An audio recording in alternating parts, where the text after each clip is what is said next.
I'm sure most of you know by now, I love watching bad YouTuber apologies, and they're all horrible. I swear to God, the animatronics in Five Nights at Freddy's appear more emotional than the fucking YouTubers when they're apologizing. It is the goofiest shit in the world, but that has nothing on TikTok apologies. They're in a totally different dimension, a realm all of their own. It's like everyone on TikTok has been trained by Tommy Wiseau when it comes to acting. Like, it literally sounds and looks like NPCs in Skyrim communicating. Like, there was a dude who got outed as like a child predator or something, and his apology, his response video was him reading off of note cards like he was in middle school class giving a presentation on like chemical bonds. And he's just sitting there, he's like, yes, I did this, but doesn't mean you can be mean to me. Flips. Please stop being mean to me.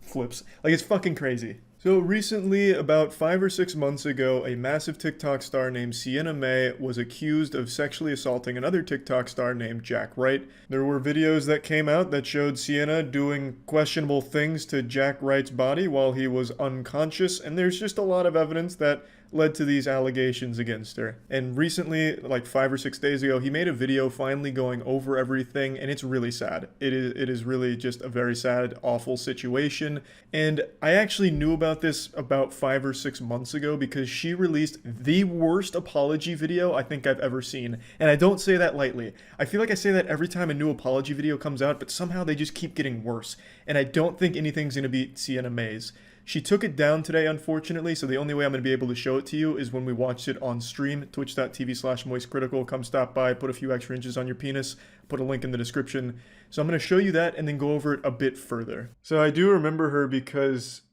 Mr. Beard made a video on her apology. We even watched the apology on stream. She's the one that did the interpretive dance. I'm young and did nothing wrong. With the sexual assault allegation. I remember her now. I decided to take a month off of social media due to the negativity surrounding my platform. It was honestly one of the most difficult times in my life for many reasons. But through struggle, I found clarity within myself and with who And then I she want hits to a surround myself Gangnam with. Style My here in a purpose minute. in this life is Right away, I love how she says taking a month off social media was the hardest time in her life. What a privileged life to live where that's your biggest struggle. You can't go on TikTok for a month. Fuck. What a nightmare. You'll soon notice this isn't really an apology video, it's just like a ballet recital. She doesn't really say sorry for anything at all, and she makes herself the victim in the situation. Like, I had to take a whole month off social media. I just needed to clear my head from all the negativity, which I didn't deserve. to create. And whether that's silly TikTok dances or showing unedited photos of myself, creating and inspiring, now more than ever, I feel proud of the person that I am.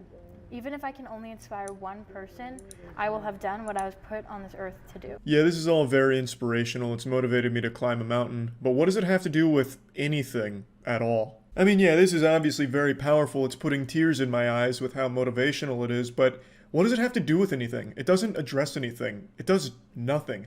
This is like if the feds came up to me and they're like, hey, Charlie, we caught you on camera burning down this Toys R Us. We know you're an arsonist. We have it right here. And my response is, I just love to create. I love to inspire and show unedited photos of myself. And if I can just inspire one person, then I'll have done what I set out on this earth to do. Hit him with the Mickey Mouse Clubhouse dance. Like, oh God, guess we got the wrong guy. He's not guilty, he just popped and locked on us. We're all learning and growing, and more than anything, I'm beyond thankful for my family, friends, partnerships, and supporters. I love how she It's shouts out her something sponsors that in the I think a lot of apology. people my age can relate to. I hope this can inspire you. Really appreciate Raid Shadow Legends through thick and thin here.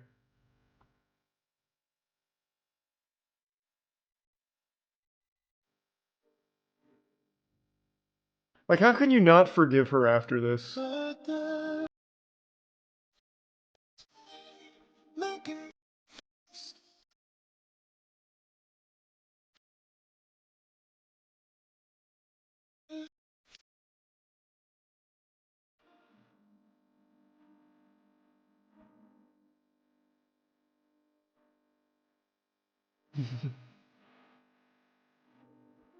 I am convinced she did nothing wrong.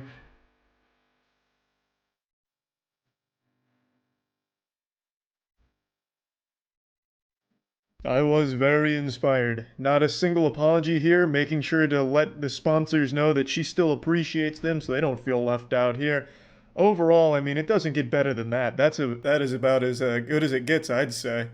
The song she chose couldn't have been worse, I'd say. Like, the very end is, I did nothing wrong, I'm young, and she's accused of sexual assault. Like, this is probably not the song you'd want to use. Feels really off given the circumstance for why she's doing this. It's really a fucking weird choice. It almost feels like she's rubbing Jack's face in the whole situation. She makes herself the victim and then tries to spin this whole thing as a way of making herself like the hero of the story. Like, I had to take a whole month off social media, but now I'm back to inspire. Now, even beyond this horribly choreographed Broadway dance number, she released a series of videos saying the allegations were false and lies, just outright denying any of it ever happened, despite overwhelming evidence to the contrary. So the whole thing has been just a big, gross mess. But yeah, I mainly just wanted to show you that apology because I think it's going to be a pretty tough one for someone to beat. This was very egotistical, and it wasn't an apology. I don't know why I even keep calling it that. This was her, like, victim blaming and making the whole situation a way of trying to like become more popular from it almost. I don't know. It was just fucking stupid, and I just had to at least show you all this whole situation, and that's about it. So yeah. Well, I never thought this day would come. A YouTuber just made an apology video worse than Sienna May's iconic interpretive dance. For those that don't remember, Sienna May was a TikToker accused of sexual assault, and for some reason she marched into the mines of Mordor and hatched the most diabolical plan of all time, forged the worst video apology ever, where it was an interpretive dance apology. So she starts fucking boogieing out there, doing some of this, a little bit of these, and by God, I'm ashamed to say it, but she even did some of this. Just kind of downplaying the entire situation. And keep in mind, it was sexual assault accusations that also had a video as well. So there was a ton of evidence, and she still just tried to do like an apology interpretive dance. I did not think there would ever come a time that someone makes a worse response than that. But hooey, how wrong I was.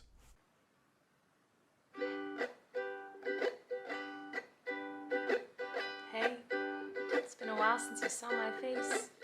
I haven't been doing so great, so I took a little break. So a lot of people are saying some things about me that aren't quite true.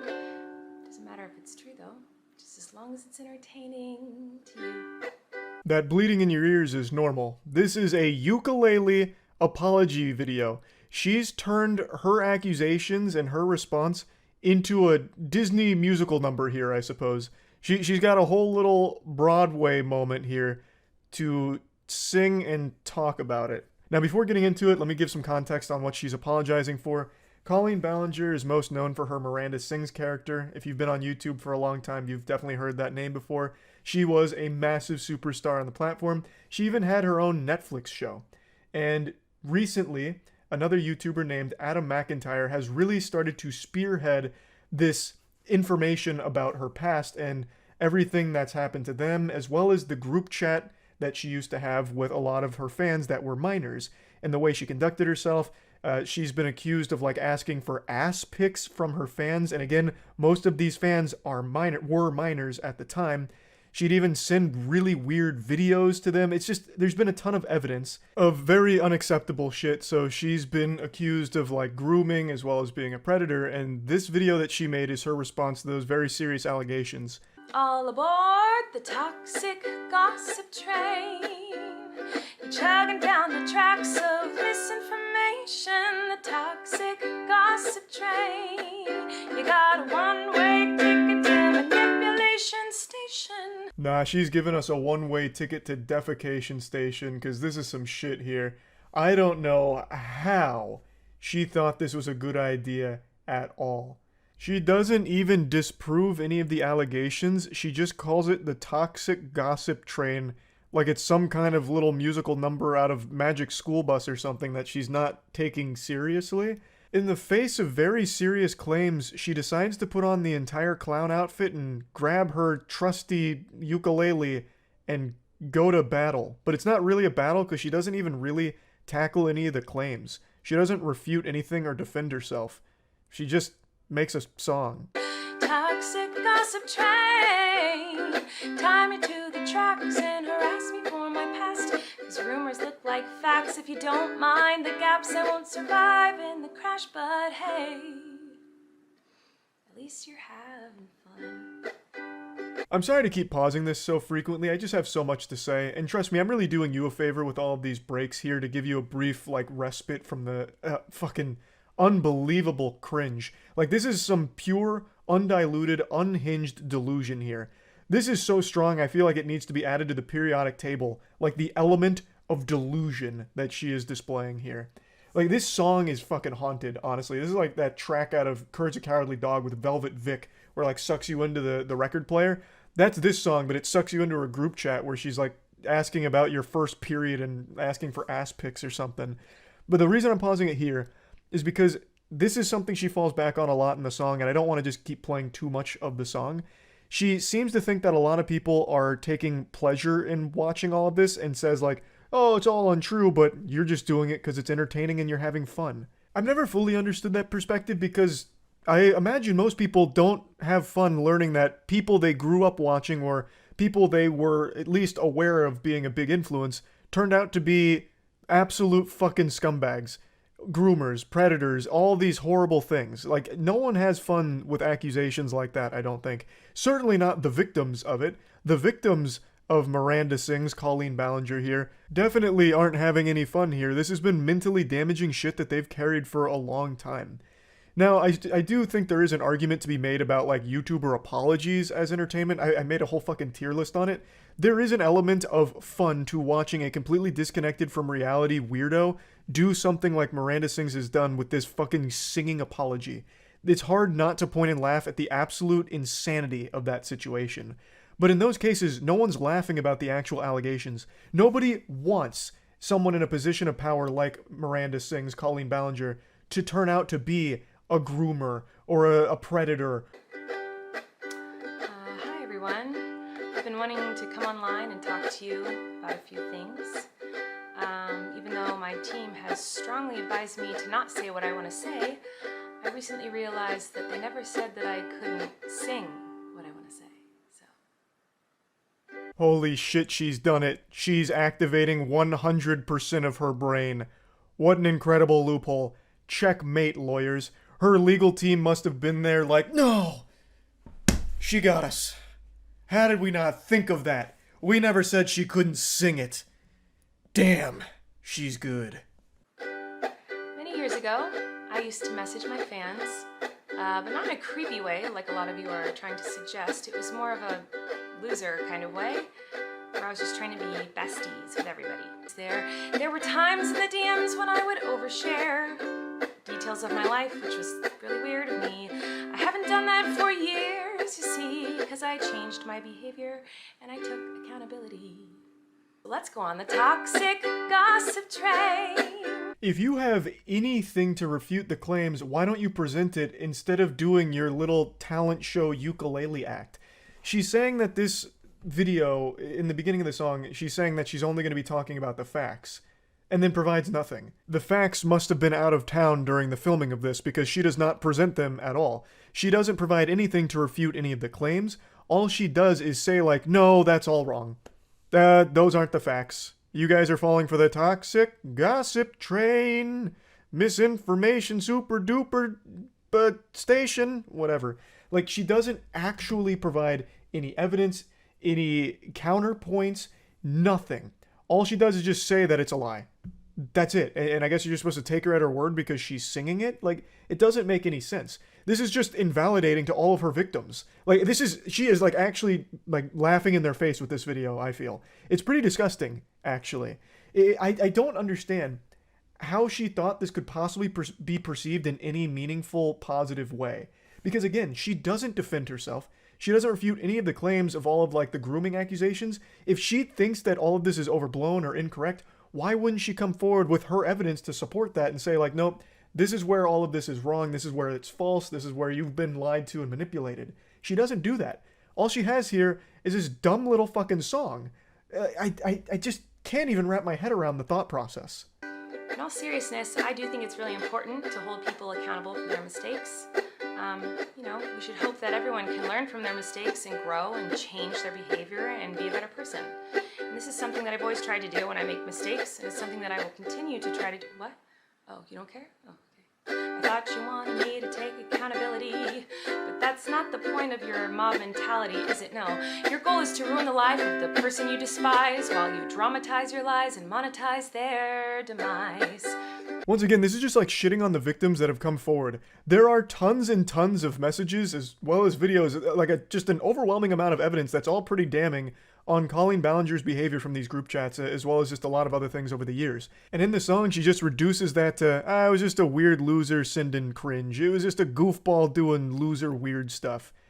And then still has the audacity to sing about how she's taking accountability? What the fuck? That's the opposite of accountability.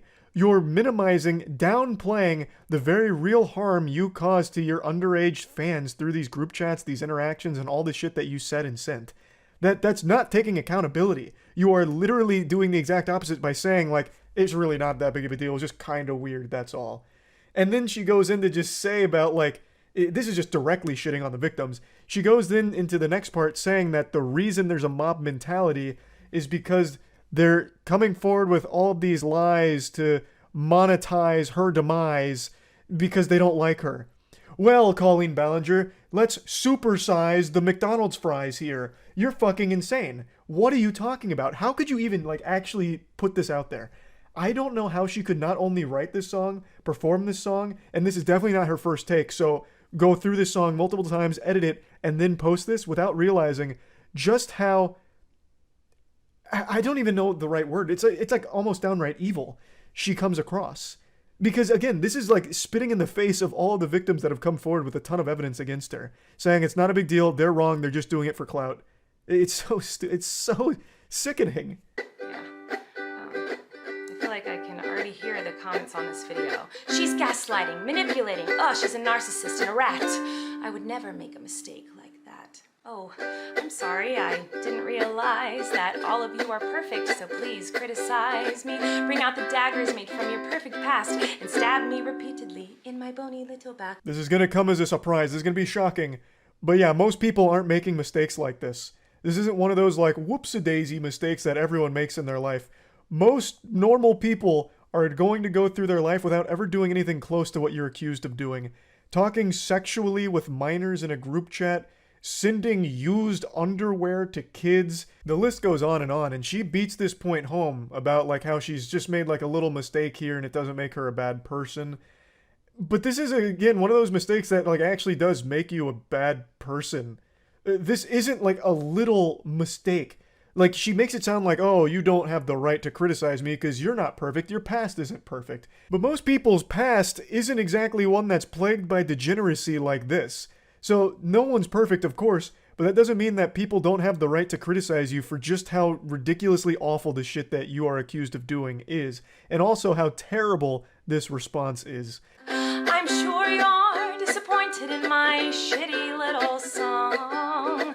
I know you wanted me to say that I was 100% in the wrong. Well, I'm sorry, I'm not gonna take that route of admitting to lies and rumors that you made up for clout. Once again, just hawking a big fat loogie in the face of every victim that came forward here. If these are all lies and just rumors, why don't you prove your side of it? Why don't you provide any evidence beyond just a song that says things without showing things or proving things? There is nothing presented here that refutes a single claim at all. She's just singing things. And that's it. That's not evidence. The video and song goes on for like another 4 or 5 minutes, but she just keeps saying the same thing about how it's all lies and manipulation, but she doesn't prove any of that. Why wouldn't you want to like actually clear your name? I don't know what she thought this song would do. It doesn't offer any kind of explanation for anything to clear up what she's calling lies and rumors. It's nothing. There is mountains of like actual messages and videos of her engaging in very, very bad behavior, very awful things, which has led to people labeling her things like a groomer and a predator, which she really doesn't like. But that's what all of these documents lead towards, point towards. and she does nothing to refute any of it except make this absolutely embarrassing song out of it. It's baffling. I couldn't believe this shit today. So yeah, like I said, I'm not going to play the rest of the video because she just keeps saying, it's all lies, it's just rumors, it's ridiculous, I can't believe you guys fell for it. But doesn't provide any kind of actual counterpoints or evidence or anything, so it's fucking useless. This is, I do think, the new worst YouTuber apology video, and that's not an easy feat to have accomplished, so that's wild. That's really about it. So yeah. Right now, there's a Twitch streamer getting tomatoes thrown at him all across Twitter for a clip that's going viral of him having an embarrassing and horrible response to one of his community members answering a question that he asked them. In Spanish, and it's chef's kiss. All right. Curvy, where the fuck have you been? Oh my God. Well, tell you what, Miss Dirty Curvy, you know what we're not going to do? We're not going to talk about it in my chat because it's Friday. And that is a whole big bucket of bummer. And his response is a big barrel of butt cheeks. So to give context to this situation here on the lore, this was a regular viewer of this streamer, an avid supporter who had taken a bit of a hiatus and was unfortunately going through a very hard time with her mother passing. So when he saw that she was back, he asked her, "Oh, where have you been?" To which she just answered honestly, her mother had passed away, so, you know, it was a bit of a tough time. That's why she was taking a break. And then for some reason, this must have input a cheat code into the streamer's brain that just sent him into, like, debate club. He, for some reason, then just goes into, like, this TED Talk about how you shouldn't answer his question if your answer is something sad, because it brings down the vibes of the stream. It's baffling, because you had asked her, and she just answered your question honestly. I'll play a bit more of the clip before getting into it, but I want to make it clear early on that I understand a lot of streamers have a similar perspective where you don't really want someone in chat that's just talking about like a really traumatic experience they're going through because it's not really the place for it and the streamer's not the therapist. Like, I do get that perspective, but there's a difference between like just a random person treating Twitch chat like it's their psychiatrist and you asking someone a question and them answering honestly, especially when it's a member of the community that you already kind of know to a certain level. I don't understand why you're all of a sudden getting mad at them for answering that. And I'm sorry for your loss, but we're not doing that in my fucking chat. Thank you. Well, okay, Miss Dirty Curvy, you said, no, that's fine. You asked, so I told. No, I didn't ask you to tell me the biggest fucking bummer news in the world. I said, hey, what's up? How are you? You know what? Let me give you a little bit of a lesson, Miss Nerdy Curvy. When something really, really bad is going on in your life, and in a public forum, someone asks you, hey, what's up? How are you?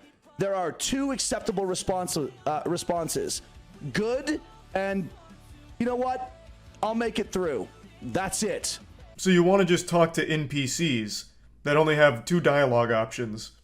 Okay? Then why bother trying to communicate with a human being? Like, okay, give them a script. Make sure your community has the acceptable answer script to my stupid questions. I don't actually care where you've been. Like, just tell me one of these two canned responses. Like, this is so fucking dumb. And I also love the audacity. Let me give you a lesson here on how to handle my questions going forward. It's just so laughable that he's acting like some kind of social savant here about how to handle public conversations and what you're allowed to say. You're a fucking Twitch streamer, man. All of us as streamers are not exactly the most socially gifted. Like, let's just face the facts here. So why are you trying to act like the authority on the matter here, as if you're some kind of social guru who's now giving a lecture to your community about what is and is not allowed in a public conversation? It's fucking goofy. It's very silly. How are you? Good? Or, you know what? I'll make it through. Awesome. Love to hear it. See, there you go. Or Prom's response. Yeah, I said, Prom, how are you doing? She says, I'm alive.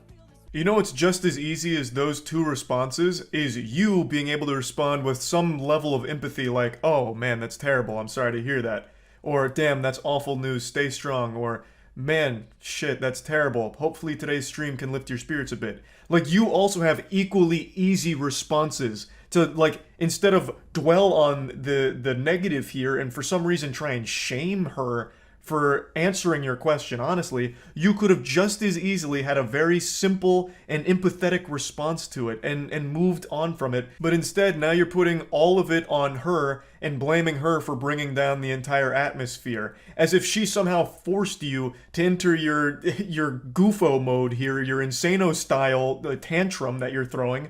Like, it is your fault. You could have either not asked the question if you didn't want, like, real answers, or you could have had some level of empathy and just given, like, a general, decent response like, damn, awful news, sorry to hear that, stay strong. And then just go about, like, a good vibe stream. Like, it's super easy. Oh, I asked you where you were. Look, Mr. Curvy, I'm just subtly trying to tell you that unloading really heavy news in people's chats on Twitch is not like good etiquette. It's not the place to do it. That's all I'm trying to tell you. Heavy news like that, when someone asks, hey, where have you been? You don't need to tell them, well, my dog died, my husband left me for a younger woman, my house burnt down, and my car got stolen. So I've been a little bit busy. That's why I haven't been around. Because it's like, oh, God, like, ugh. Oh, God, your bad news is making my easy job just a little stressful, because now I've heard your fucking bad news, like, ugh. Like, can you have some level of shame? Can you stop having bad things happen to you and then share it with me when I ask? Like, fuck. God, where do you get off? What a stupid perspective, bro. What are you talking about? That's not even what they did. You asked them a question and they gave a simple response to it. Now, for a little further context, she, in her first response, accidentally led with, like, a laughing emotion. So she led with, like, LMAO because she was responding to, like, a joke he had told and then answered his question about her mom passing away. She got a little concerned that it was going to be misconstrued like she was joking about that. So then she clarified again that, no, like, it's just been a rough time. It's just been horrible. So she said it, like, twice or 3 times in total, but it was never to dwell on it or try and treat him like a therapist or treat chat like it was a self-help subreddit or something. She just answered his question but didn't like her first answer because she thought it might get misconstrued, so then just said, like, no, it's just been bad, and that's where it was. She didn't try and, like, keep pressing it further or anything. For some reason, he did. He took it and ran with it and made it an overwhelmingly negative thing and then shamed her publicly in front of the entire community for it, which is so fucking weird and terrible thing to do. Now, like I said in the very beginning, I do understand the perspective of not wanting your community to treat it like it's like a therapy session where they're dropping really heavy things going on in their personal lives into the Twitch chat or asking you to solve the problems for them. I do agree that that is just not the time nor the place, and that's not going to help the person either. That's not going to help them or anyone else around you that needs, like, professional help and someone to actually be there and qualified to give real helpful advice to that person that's struggling. And Twitch chat is the last place you'd want to go for anything real. So I do agree, like, that is never a good case, like, that's never a good situation to be in, but that's not the situation this streamer was in. He had asked a community member that he knew a question, and it was a personal question. Where have you been? Now I'm waiting for your answer. And they explained, well, it's just been a bad time because her mom had passed away. And that's it. She didn't, like, keep going forward about it, like, to try and, like, make it all about what she's going through. She just answered his question point blank. And for some reason, he went off the rails about it. Like, you know, like, if someone asks, like, hey, what's up? Where have you been? And it's heavy, just be like, I had a bunch of shit going on, so I've been lying low for a little while. Got it. That's it. I'm not trying to rip you a new ass. Yeah, not trying to rip you a new ass, just trying to embarrass you in front of the entire stream. The lack of self-awareness here. Buddy, that is kind of exactly what she did, but instead of just saying, I've got some shit that I'm going through, so I was lying low, she said, well, family member passed away, so I was lying low. That's it. She didn't continue to, like, go through the nitty-gritty on everything that happened. She did almost exactly what you said, but was a little more specific on exactly what that shit was. But in essence, it's the same thing. Would you have still melted down if she had said, I had a lot of bad, horrible things happen, so I was laying low for a bit? I don't think so. You probably would have just given a normal, like, decent human response like, man, sorry to hear that. Hope that shit clears up soon. Why couldn't you have had that same level-headed, rational response to her just being a bit more specific with what that horrible thing she was going through was? She didn't just dump everything on you and expect you to you know, like, coddle her or do something special.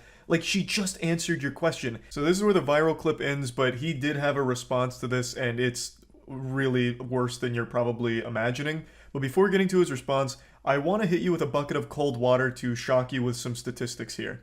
93% of all Twitch streamers pull less than 5 viewers, so anything more than 5 immediately puts you in the top 6.7% of the site. These are old numbers too. These are from 2021, so I imagine this has only grown. So why am I bringing this up? Well, because the streamer who right now is catching more tomatoes than the goddamn Heinz ketchup factory is not a huge streamer. At least not by most people on Twitter's definition of a big streamer. He has around 55 average viewers, and to put that in perspective, that does put him in the top 1% of Twitch, at least based on the numbers I'm seeing. Because again, the vast majority of streamers are streaming to actually 0 people. Crickets. You have better luck getting your old high school classmates to watch your Facebook live stream than you do getting found on Twitch and starting a community from nothing. So everyone that's just writing him off as a nobody and fuck small streamers, who cares what they are saying or what their opinion is, I hate that perspective, and I will always hate that perspective. The mentality around numbers is so like fucked up these days that they can't recognize how big of a number 55 average viewers is. Like, yes, it's not the biggest streamers on Twitch, but that's still a pretty large number when put in perspective with how big the market is and how saturated it is. But this ties into the bigger point I want to make on the back of those numbers. The market being as saturated as it is, carving out a community being as tough as it is, the last thing you want to do is fuck it up, which is exactly what this guy has just done. He's currently streaming right now with like 140 viewers, which is more than he normally averages, but I imagine the majority of this is hate watchers hoping to just shit on him in the chat. And I've already seen it from a couple of his subs. Some people were saying how disappointed they were in him. And that's a really big deal, because when you have a really tight-knit community, once the viewers start feeling like you don't actually give a fuck about them at all, or that you're kind of a piece of shit, they probably won't stick around because there's so many other streamers that they'll just go to. So this will potentially end up being a huge problem for him. His first response was this on Twitter, where he's just taking full responsibility for being an asshole, which I guess is fine. Like, he's just saying, yeah, I just was a real piece of shit here. But then 12 hours later, he made an apology video and doubled down on everything from his initial Twitter clip. Firstly, it is well known in my channel that I do not tolerate heavy news, drama, or trauma dumping, if you will, being entered or dropped into the chat. This has been discussed and explained and made clear many times while I've been live over the last 4+ years that I've been on Twitch. The people that come to my channel often, they know this. They see it all the time. So that's something that I want to make sure everyone understands.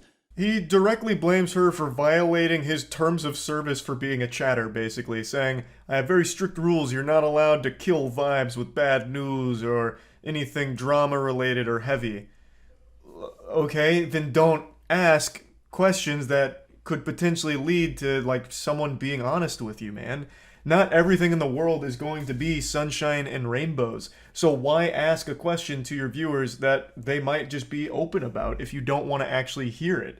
You know, it just doesn't make any sense. Like, and why are you blaming her? You're fucking blaming the victim here in this situation. What a terrible look. When you had already in your previous tweet sang a very different tune, where you're like, yeah, this one's kind of on me, I was a douchebag.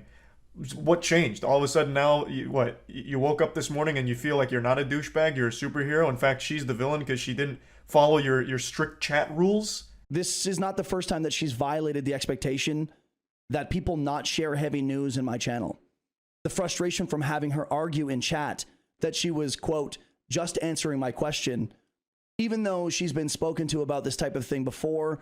Calling this an apology is a disservice to apologies. He is literally just justifying his reaction and saying it's all her fault. She violated our expectation of her in chat and then said she has a history of doing it. And in her statement, one of her twit-longers, she clarifies a bit deeper on what he's talking about. And he's pretty misleading with the way he portrays what happened here. Again, you asked her a question, she answered it. So the quote, I was just answering your question, is very accurate because that is all she was doing, man. Frowned upon. Dude, I'm getting follows right now. From Joe JCKS. Bro Chacho, welcome to the channel, dude. Thanks for the follow. Yeah. He even acknowledges that maybe he should edit that out and then decides not to. You should have edited that out. That's a what a big yikes moment there. In your fucking apology, not an apology, in your blaming, pointing the finger video, you get a follower. Take a moment to say thanks for the follow and like just call out the follower during this. What a bad look. How could you not recognize that as a potential problem? But regardless, the actual video he has made here is not a good response. It is somehow even worse than the initial one with the doubling down and trying to justify it. Like, just have an obvious common sense level-headed response like, yep, I overreacted, this was stupid, I shouldn't have done that, I don't even know what I was thinking, I must have just been in a bad mood. Like it was just so easy to move on from this, but instead you doubled down and now you look real silly for it. That's about it. So yeah. Yesterday, iDubbbz posted a YouTube video that's become extremely divisive. I haven't seen people this divided on a singular topic since the red and blue dress debate. The video he posted was basically an apology for the content he made in the past, apologizing for it being hurtful or damaging, and a whole myriad of other things that he wanted to come forward with, and talking about how he's changed as a person and thus his content will be changing. He goes over like insecurities of his past, and overall he just invites the audience into the back of the kitchen to see how the sausage is made and meet the chef. And for a lot of people, they didn't want to meet the chef. He's being very open and honest about his feelings on his older self and now his current mentality, how he feels better and healthier and doesn't like what he did in the past and didn't like who he used to be. So it's a whole apology video for all of that.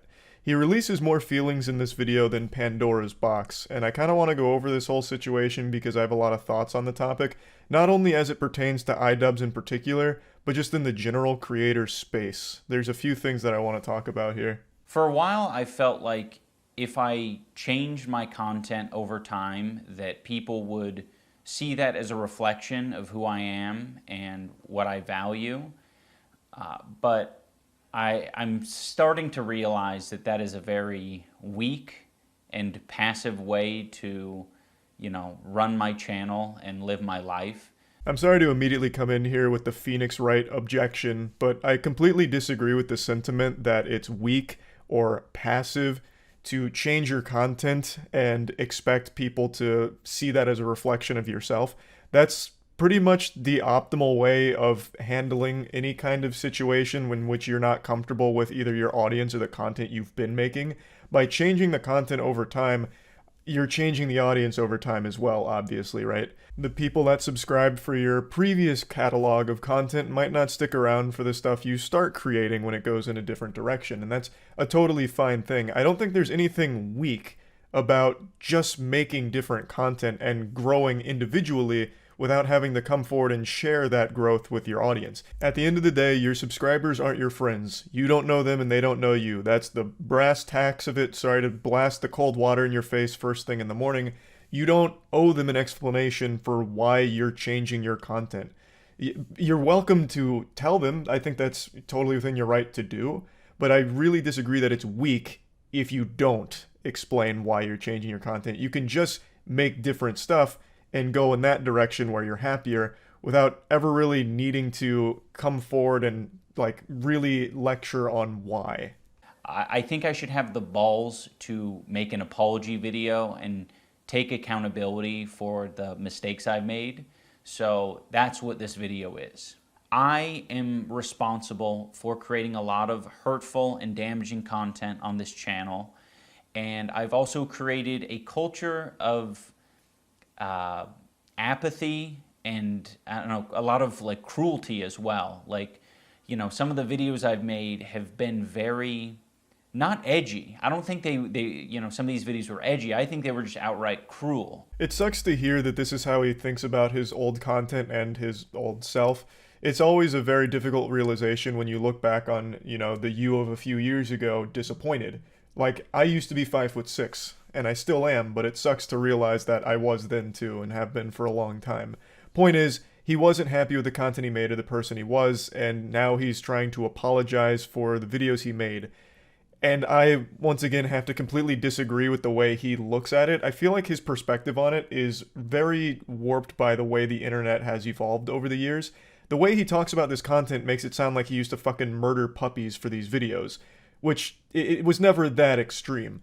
I very much would consider it edgy. It was 2016 edginess in all of its glory. That was entirely the brand. And for its time, it lived peacefully. You know, all four nations, water, earth, fire, air, lived together in harmony with all this edginess going on. Now, obviously, times have changed, and he has changed. He's gotten older. He's in his 30s now. In your 30s, it's not exactly entertaining to just be spamming slurs for shock humor. I don't find that entertaining, and he doesn't either. So it's totally fine to want to distance yourself from making content like that. But I don't think it was a mistake that he made those videos. Like, they're not hurtful, nor do I really think they're damaging. Now, you could make an argument that they were hurtful to the people they were about, like the content cop on Tana or Leafy or any of that. You could say, like, you know, he hurt their feelings or sent harassment their way, which may have been a mental burden on them, and you could feel bad about that, I suppose. But at the end of the day, I don't think the goal of his content was ever to be hurtful or damaging. He was just trying to entertain and using edginess as shock humor, which for its time was acceptable online. Now, whether or not you think that's okay that it was ever acceptable, that's a different argument for a different day. But the point is, the point of his content wasn't to be hateful or hurtful. He really was just trying to entertain. At least that's how I and the majority of people viewed it. So I just don't think that the apology is really warranted. You can explain, like, I just don't like making that content anymore, so I won't. And be like, hey, I even regret making that content because it's kind of cringe now. That's all fine. But to think that it is this huge, massive problem, like you made an unforgivable mistake, is a little weird to me. So I don't want people to, get it confused about, where I stand. I have made some cruel, hurtful content, and I need to acknowledge that, and I'm really sorry that it's taken me this long to acknowledge it. The content I'm talking about specifically are content cop videos and videos where I was just generally criticizing people for very lackluster reasons, and obviously didn't have any accountability online whatsoever on my end. You shouldn't have to apologize for criticizing someone or something.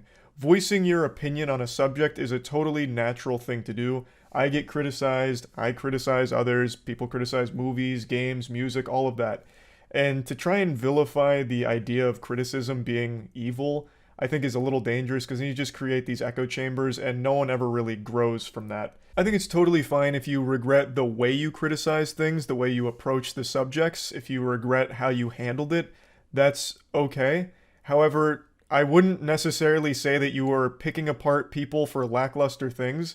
You seem to really look back negatively on all of the content cops, but whether you like it or not, you did make good points and good arguments against people who did deserve criticism. I feel like the main pain point of those videos he used to make is the slurs in them. Like, his catchphrase was 2 slurs strung together, right? Like, that's not exactly something to be super proud of. I get that. But to go back and say, like, all of it's shit, all of it's, bad and cruel, I think is going way overboard, because it's not. I don't think any of it was cruel. I don't think the criticism was unwarranted, but it's fine to just regret the way you handled it to a certain extent without saying all the content was damaging or cruel or bad. I was morally grandstanding and acting as if I am any better than any of these people that I was making content cop videos on, and I'm not. I'm a human. I'm a real human who makes mistakes, and I make a different set of mistakes than the people I was making videos on, but it doesn't matter. I don't think anyone deserves that level of cruelty or hate. It's also indoctrinated a lot of people into thinking that this is an okay way to behave, and it's not. I feel like there's a chance he may have been hit by a Men in Black neuralizer and had his memories rewritten of what that content actually was, because I never got the impression from those videos that he was morally grandstanding or that he was trying to pitch himself as superior to them morally. He never really tried to make himself seem like he was better than them. In fact, he would multiple times point out, like, his problems as well, and even give them advice on how they could have attacked him better in response, giving them ammo if they wanted to use against him. It all seemed very self-aware, not from like a moral grandstanding perspective, but just you were lending criticism in a goofy way to entertain your audience as well as provide legitimate points for why these people are doing bad things or have done bad things. For example, making a content comp on Leafy and bullying him the same way he'd bully the people in his videos, right? Like, that's not exactly the most cruel thing in the world. It's just making a point and making that point entertaining to your audience. I am very insecure about my ability to create interesting content or like entertain. It's gotten better over the years, but it's something that I have struggled with constantly. And it's one of the reasons why I, kept making this hurtful content. You do interpret that as an excuse, but I hope that that is relatable to other creators who maybe struggle with the same thing. Now, this subject right here is something that extends beyond the iDubbbz situation. It's the insecurity, especially with a creator who's found a lot of success with one branch of content, that fearfulness to try other things because you don't know how to be perceived and you're a little worried about your ability to even deliver something that's not the norm that your audience is used to. That's a very honest look into that mentality, and you see it all the time on the platform with people that have found success in one niche and they never leave it. And that's because there's always that fear that if you do, you'll lose your audience or you'll just not be good at it. So most people live in the exact same style of content forever. And that's how I was for like the first 8 or 9 years of this channel, doing nothing but gameplay and commentary videos, spouting the word nipple and titty and cum as much as I possibly could within the first 2 minutes and throughout the rest of the video. But eventually, you do take a risk and you try other things, and I always think that's the most fulfilling thing a creator can do, which is branch out from their niche. At least to try it, dip your toes in the deep end of that pool and give it a whirl. I was being very bigoted in a lot of my videos, and I justified it because, I didn't think it was too serious. And I thought that people were going to see that I had good intentions, but that's so silly, Casual racism is still racism. Casual bigotry is still bigotry. And, I said a lot of things that I look back at and I cringe now, and I'm like, that is an awful thing to say. This I completely understand. That is totally normal to look back on that and cringe, right? In your 30s and really any age over 16, you're not exactly going to be getting a hearty ho ho ho belly laugh just hearing a bunch of slurs being spammed. Real life isn't Call of Duty lobbies. I don't think many people in the real world are going to be like laughing and fist pumping hearing you just shout slurs as comedy. So that makes sense to look back on that and cringe. However, none of your videos came from a place of hate. At least I don't think so. I don't think you were ever a racist or a bigot or anything like that. You used those words for shock humor. That was the whole goal, the edgy shock humor of using those words. And you made it pretty clear that that was kind of your drive. And he does mention it in this video with the it's either all okay or none of it's okay mentality. But I really think most people were able to recognize that the things he was saying weren't coming from a place of legitimate hate. Now, you can of course still say that it's unacceptable that he was using slurs for shock humor and punchlines in his videos for the jokes. That's a totally fair perspective to have. But it's still, I think, a little ridiculous to make it seem like it was this big of a deal that it warranted a whole apology video in which he makes it seem like he'll never truly find forgiveness and he'll never forgive himself for it, for saying the slurs in the videos and making the content he did. Because again, like, he's talking about it like he's a fucking reformed racist, like he was actually a racist and now he's not, when I don't think that was the case. He was an edgelord, and that's it. I feel like this whole video could have just been summed up very easily like, hey guys, it was fucking 2016. I was edgy, and now I think it's cringy, so I don't want to do that anymore, and we're closing the book. That we're shutting that chapter down, putting the kibosh on it. Now we're doing some other stuff. And that would have been a totally fine explanation. A lot of people would have still would have been disappointed, of course, in his audience that liked that content. But at the end of the day, you shouldn't feel like a prisoner to your audience. You should make what makes you happiest to create. Like, I don't think you should have felt obligated to make this video. Like, I don't think this situation was so damaging that it warranted this kind of like fucking presidential press conference here over it and apologizing for the content you made back then. You know, I don't think like you ruined lives because you made Content Cop. I don't think you made an entire generation of racists and bigots because you use slurs for shock humor. I think that's a very bastardized perspective of how people digest content online. Now, I have no doubt that his audience did cultivate some weirdo losers that probably were real racists somewhere in there that didn't really care about his message and just liked that he was saying the N-word. I have no doubt that existed in his community. But I don't think that was his goal, and there's always going to be weirdo losers. Of course, you can do your best to mitigate those people from feeling welcome in your community, but that all starts with just changing the content over time. Again, that's not a weak thing to do. That is not a weak or passive approach. The vilifying of your own audience and your previous content, I don't think is the right way of even looking at the content you used to make or the audience that you had. Of course, there were bad actors in there, but not everyone was. And to make them feel like they were if they liked your content is a little weird. And I don't think that's the goal of this video by any means, but it does come across that way. Like, you weren't a bad person if you were laughing at his content cops or anything like that. And I don't think he was a bad person for making those content cops in the first place. I shouldn't be able to just make an apology video and walk away from it. This is something that I should live the rest of my life with, and I expect to. I've profited off of this bigoted content for years, and I've made a successful career out of it, and that's not right.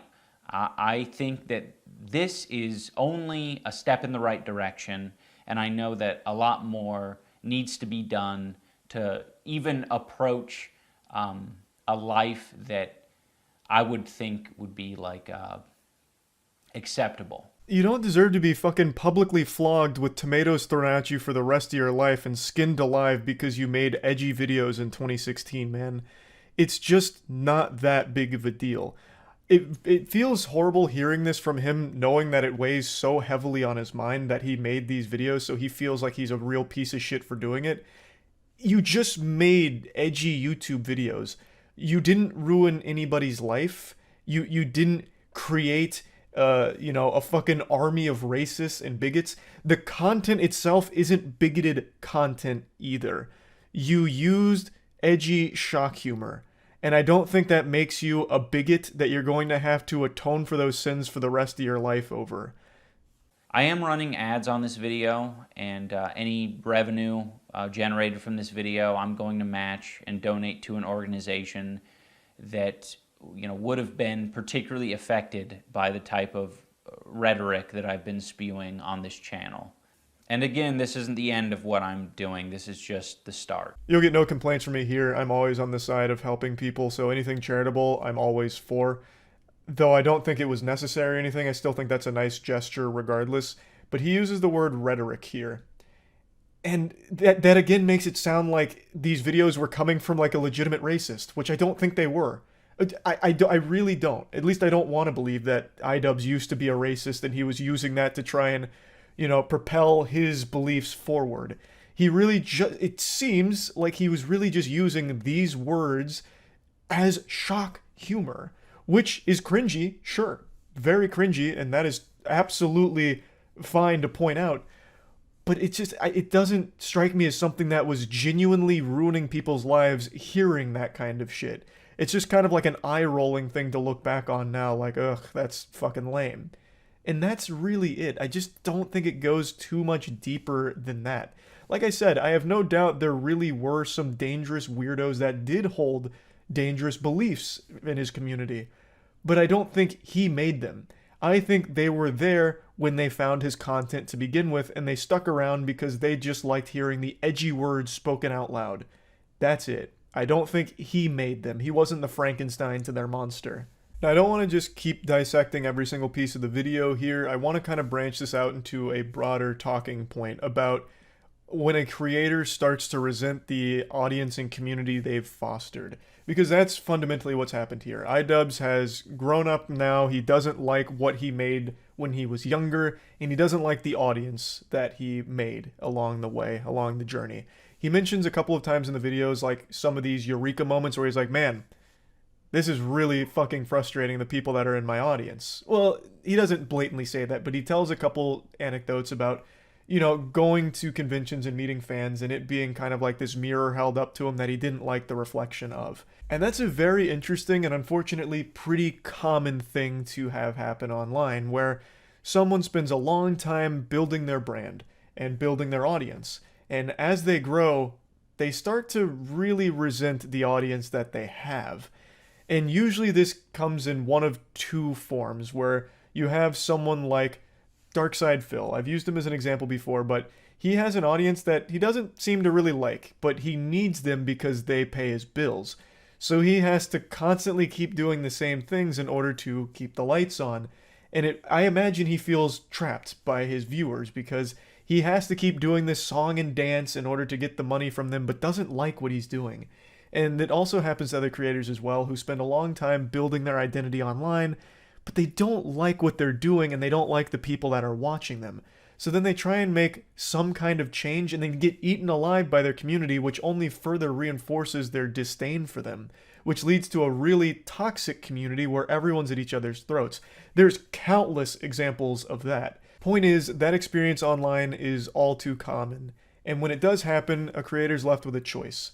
They either just suck it up and keep making the shit that they clap for, even though it doesn't make them happy and they don't like the audience that's clapping for them, or they try and change the content and grow a different kind of audience, which is always the scarier option. That's always the more uncertain one, because maybe no one likes it, and now you've lost that audience you've built up, and now your career's in jeopardy. You might not be able to keep the lights on by doing this career anymore, because now you've alienated them, gone in a different direction, and it hasn't worked out. So the majority of creators in this position just kind of suck it up, rub some dirt in it, and just keep doing the same shit over and over, even if it makes them miserable.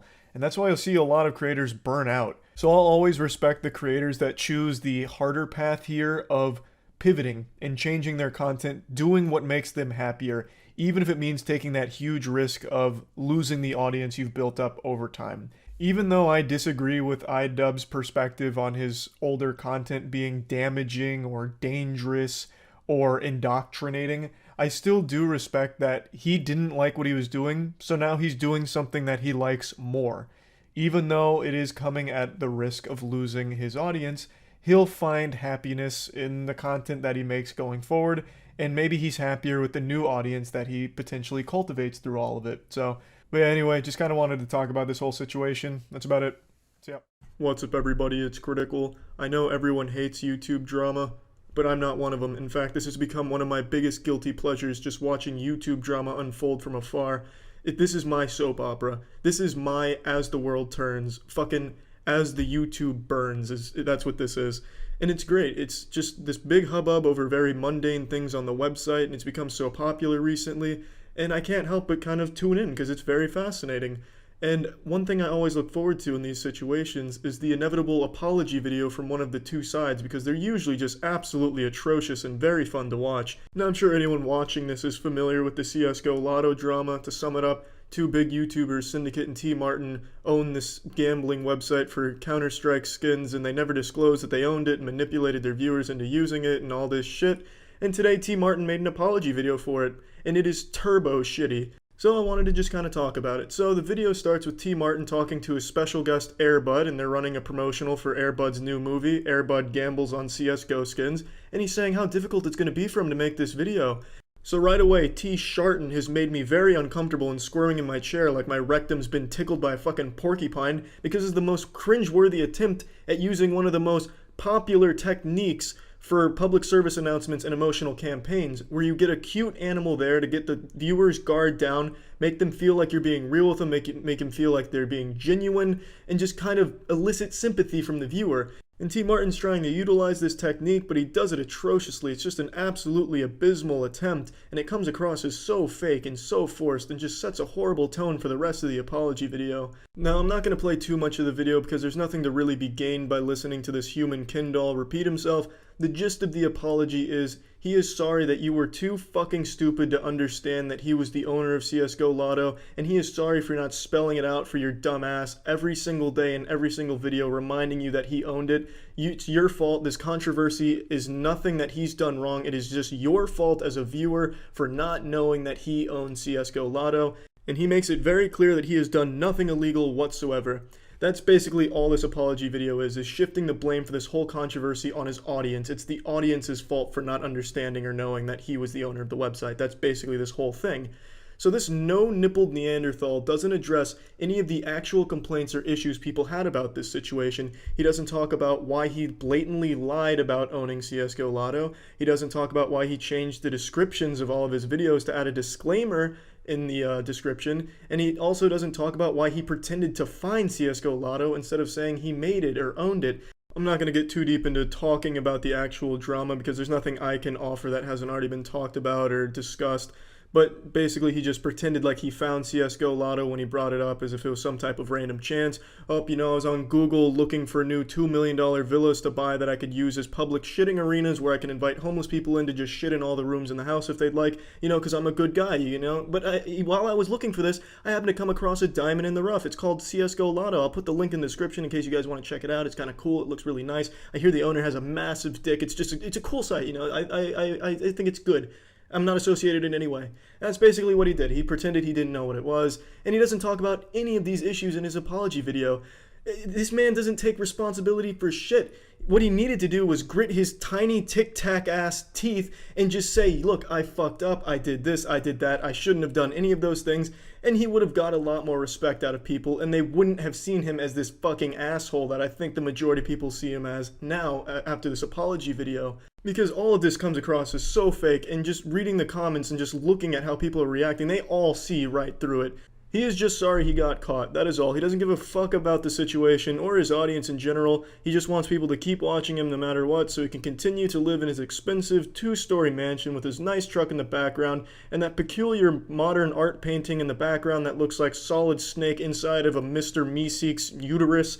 I'm not quite sure what the fuck's going on with that, but I'm sure it's about $50,000. Now, I'm sure he knows that it doesn't really matter how he handled this situation. He's going to be fine in 2 months, no matter what. In fact, he'll probably be better off in 2 months than he is right now, because everyone has heard his name so much recently, they're going to check him out of curiosity. So he's not going to really lose many viewers, and he'll actually probably gain more. He knows that he could have handled this situation any way he wanted. He could have shown his asshole on this apology video, and still everything would be fine. His lifestyle wouldn't be affected, his profession, none of that would be affected, and he knows that, so he doesn't really give too much of a fuck. And another thing that really upset me about this video is the way he ended it. He ended it with him grabbing the camera like he was about to give me a fucking Ghost Rider penance stare. Come on, bro, you gotta do better than that. Edit that shit out. Have you never edited your own video? Do you just have beavers slap their fucking tail on your keyboard and edit your shit? Come on, pussy fart, do better than that. Now, I know everyone talks about, oh, how do you kill a YouTube channel? There's just no way. They're too big to fall. That's bullshit. A YouTube channel can die just like any other website or any other company, anything like that. All it takes is for people to stop watching them. If you really feel passionately enough that you really don't want this guy to be able to continue to manipulate people and do types of shady shit, stop watching him. It's that easy. Don't go on his channel to dislike and insult the guy. It doesn't fucking matter. It just really makes no difference. If you want a YouTube channel to disappear, you stop watching it. That's how it works. That's how it works with a lot of shit in the world. If you just give it attention, it's going to persist. There's no such thing as bad publicity. That's a saying for a reason, because as long as it's being talked about, it's going to continue to exist no matter people's opinions on it. The only way things really do fade into obscurity is you stop supporting them or just acknowledging them. That's a better word for it. So yeah, I just wanted to talk about this situation because this is one of the worst apology videos I've seen out of a YouTube drama situation, so I thought it'd be fun to talk about. So yeah, that's it. And I do read a lot of your comments. In fact, one of my favorite comments I've ever read is someone said, "My voice sounds like the world's most unenthusiastic hand job," and that one gave me a real hoot. But the reason I'm saying this is I read your comments and I know a lot of you don't like when I talk about drama or get involved in YouTube drama in any capacity. And I know, I understand, and I don't do it often, but sometimes certain situations affect me and make me want to talk about it or point out how horribly the situation was handled. But that's it. It's not going to be like something I do all of the time or anything like that, so don't worry about that. And yeah, that's it. So yeah. When you think of an apology video, you probably picture some stinky, goofy YouTuber petting their dog and fake crying, just trying to appear remorseful. And it's always just embarrassing, looking like some shit out of South Park where they're like tweaking on their nipples and saying, I'm sorry. Because for a long time, YouTubers have had a monopoly on shitty apology videos. Until today. Travis Scott, the famous rapper most known for his McDonald's meal, the Travis Scott Burger, has proven himself to be an innovator not only in avoidable concert-related deaths, but also in shitty apology videos. He posted his own bad apology video on Instagram today, and I thought it's only fair that we look at it. Now, I'm sure you already know, but Travis Scott was addressing the tragedy that happened at his concert Astroworld the night before, where 8 people died and 300 others were injured. This was due to a lot of factors, but the main one being crowd crush. Crowd crush is when a huge crowd of people occupies a small space and everyone gets too close together and inadvertently starts pushing on each other, which suffocates people in the middle. They die from asphyxiation. Crowd crush is an agonizing and horrible death, which unfortunately 8 people suffered yesterday at his concert. I made a video going over this, and since then there's been a few people that went to my Twitch streams just to say Travis Scott did nothing wrong and bears no responsibility and called me a cuck. And I swear to God, if I have to read one of those brainlet takes one more time, I'm gonna go sicko mode. I will say again, while Travis Scott wasn't responsible for the conditions that caused the horrible crowd management and the crowd crushing, he had ample opportunity to pause the concert or stop the show altogether. People were saying Travis Scott didn't know what was going on, so had no reason to stop the concert. So I guess they just think Travis Scott is the dumbest man on the planet who performs with his eyes closed. I don't know. Because if you just look at the pictures taken from the stage or some of the video from the stage, you can literally just see an ambulance going across the crowd because there's ambulances at all times throughout the concert because people were dropping over unconscious, literally dropping like flies. You were statistically more likely to die at the Travis Scott concert than you were shark attack, lightning strike, fucking driving in a destruction derby. Like, it was a lot of people falling unconscious and an ambulance pretty much at all times in the crowd. And the crowd, of course, dancing on top of the ambulance, all of which was visible from the stage. And also the crowd was begging the organizers as well as screaming at Travis to stop the concert. But even still, let's assume all of that. Travis didn't see the ambulance. He didn't see or hear anyone begging him to stop the concert. There is a clip that I mentioned in my video where Travis Scott literally tells security to get one of the unconscious bodies out of there.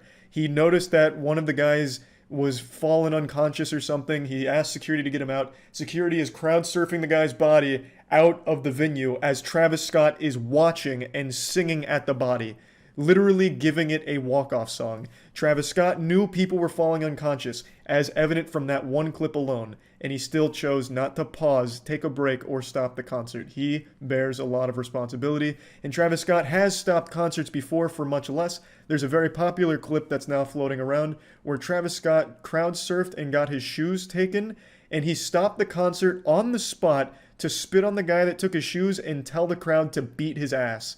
So Travis Scott has stopped concerts for his shoes, but doesn't stop it for the loss of life. So he values shoes more than people's lives, I guess, more than his fans' lives. That's the impression I get. Travis Scott bears responsibility, accept it, stop defending him, stop huffing that copium. Now with that being said, let's check out his apology video. I just want to send out prayers to the ones that was lost last night. We're actually working right now to identify the families so we can help assist them through this tough time. You know, my fans really mean the world to me, and I always just really want to leave them with a positive experience. Man, you can tell this clip is serious because he put the black and white filter on it. Fuck. You can tell it's really getting to him. This whole apology video looks like he was just woken up out of a deep slumber and forced to make this by, like, his lawyer or something. Like, hey, get the fuck out of bed, we need you to make an apology video. And he's like, still sleepy. He's like, oh, fuck, okay. Hey, guys, sorry. And then he's like rubbing his face really hard, hoping to get 1 or 2 tears to come out, but they just won't fall. He can't get the tears flowing. It seems more like he's annoyed than sad. Like, this is how I react when my dog takes a shit on the carpet. It's like, ugh, fuck, it's on the carpet, which means I'm gonna need to use, like, nature's miracle or something to get it off, and it's gonna be a big mess. Oh, Jesus. And anytime I can make out, you know, anything that's going on, I stopped the show and, help them get the help they need, Yeah, but you didn't. You did identify someone who was unconscious. You identified someone's lifeless body and told security to get out of there. And then you started singing to the body and then continued on the show. Like you immediately just went into a song. So, I mean, you did identify it. And, I mean, I guess you got them the help they needed, getting them crowd surfed out of there. But you didn't stop the show. Even after finding that, you still continued. I could just never imagine the severity of the situation. We've been working closely. We've been working closely with everyone to just try to get to the bottom of this. The City of Houston, HPD, Fire Department.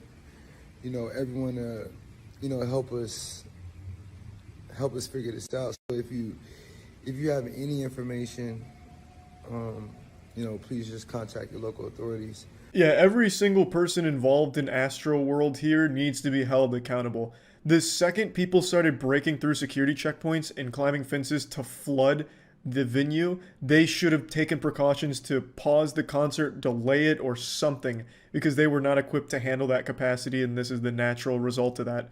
It's a true fucking tragedy, and everybody, Travis Scott included, needs to be held accountable for what happened here. Now, I did read reports that there was someone who injected a security guard with a needle, which caused the security guard to pass out. I don't know if there was some kind of, like, fucking supervillain there injecting people with something, but even if that was the case and not everything was related to crowd crush, there was still plenty of people recognizing all of these unconscious bodies and should have stopped the concert. If anything, that would be more reason to stop the concert, and they still chose not to, which is an even higher level of negligence. Everybody continue to just keep your prayers. I mean, I'm honestly just devastated, and I could never imagine anything like this just happening. And I'm gonna do everything I can to keep you guys updated and just keep you guys informed on what's going on. Love you all. As is standard practice for apology videos, there isn't an apology. There's no "I'm sorry." It's crazy. Every single fucking apology video ever, for some reason, lacks the most basic apology. A simple "I'm sorry." Nothing. None of that present here. And I just wanted to go over it. It's not like a very informative video or anything like interesting, but it just shows how disconnected celebrities are, that this seemed like a good idea to him. At no point do I get the impression he truly cares about what happened. It seems more like he's worried about potential lawsuits that he's going to face. And not potential, the inevitable lawsuits that he and his team will face. It seems like something that he was forced to make, as is pretty clear by how uninterested he looks in the video. And it's so baffling. Why even bother at this point? He made a Twitter statement. Why did he even bother making this when he clearly doesn't seem to care that much? He doesn't even take responsibility at all. So, I mean, I just wanted to at least show this since he did post this apology video on Instagram. And, yeah, that's about it. So, yeah. Today, Will Smith posted a YouTube apology video for slapping Chris Rock at the Oscars. And when I saw it, I had to scratch my head and wonder why. It happened so long ago. I was confused. Why is he apologizing now? I felt like Robin Williams coming out of Jumanji asking what year it was. And then I remembered that that happened this year. It was 4 months ago that Will Smith slapped Chris Rock's head clean off his shoulders at the Oscars. He turned an award ceremony into a public execution when he blasted Chris Rock to Valhalla, just banishing him to the Shadow Realm with a slap.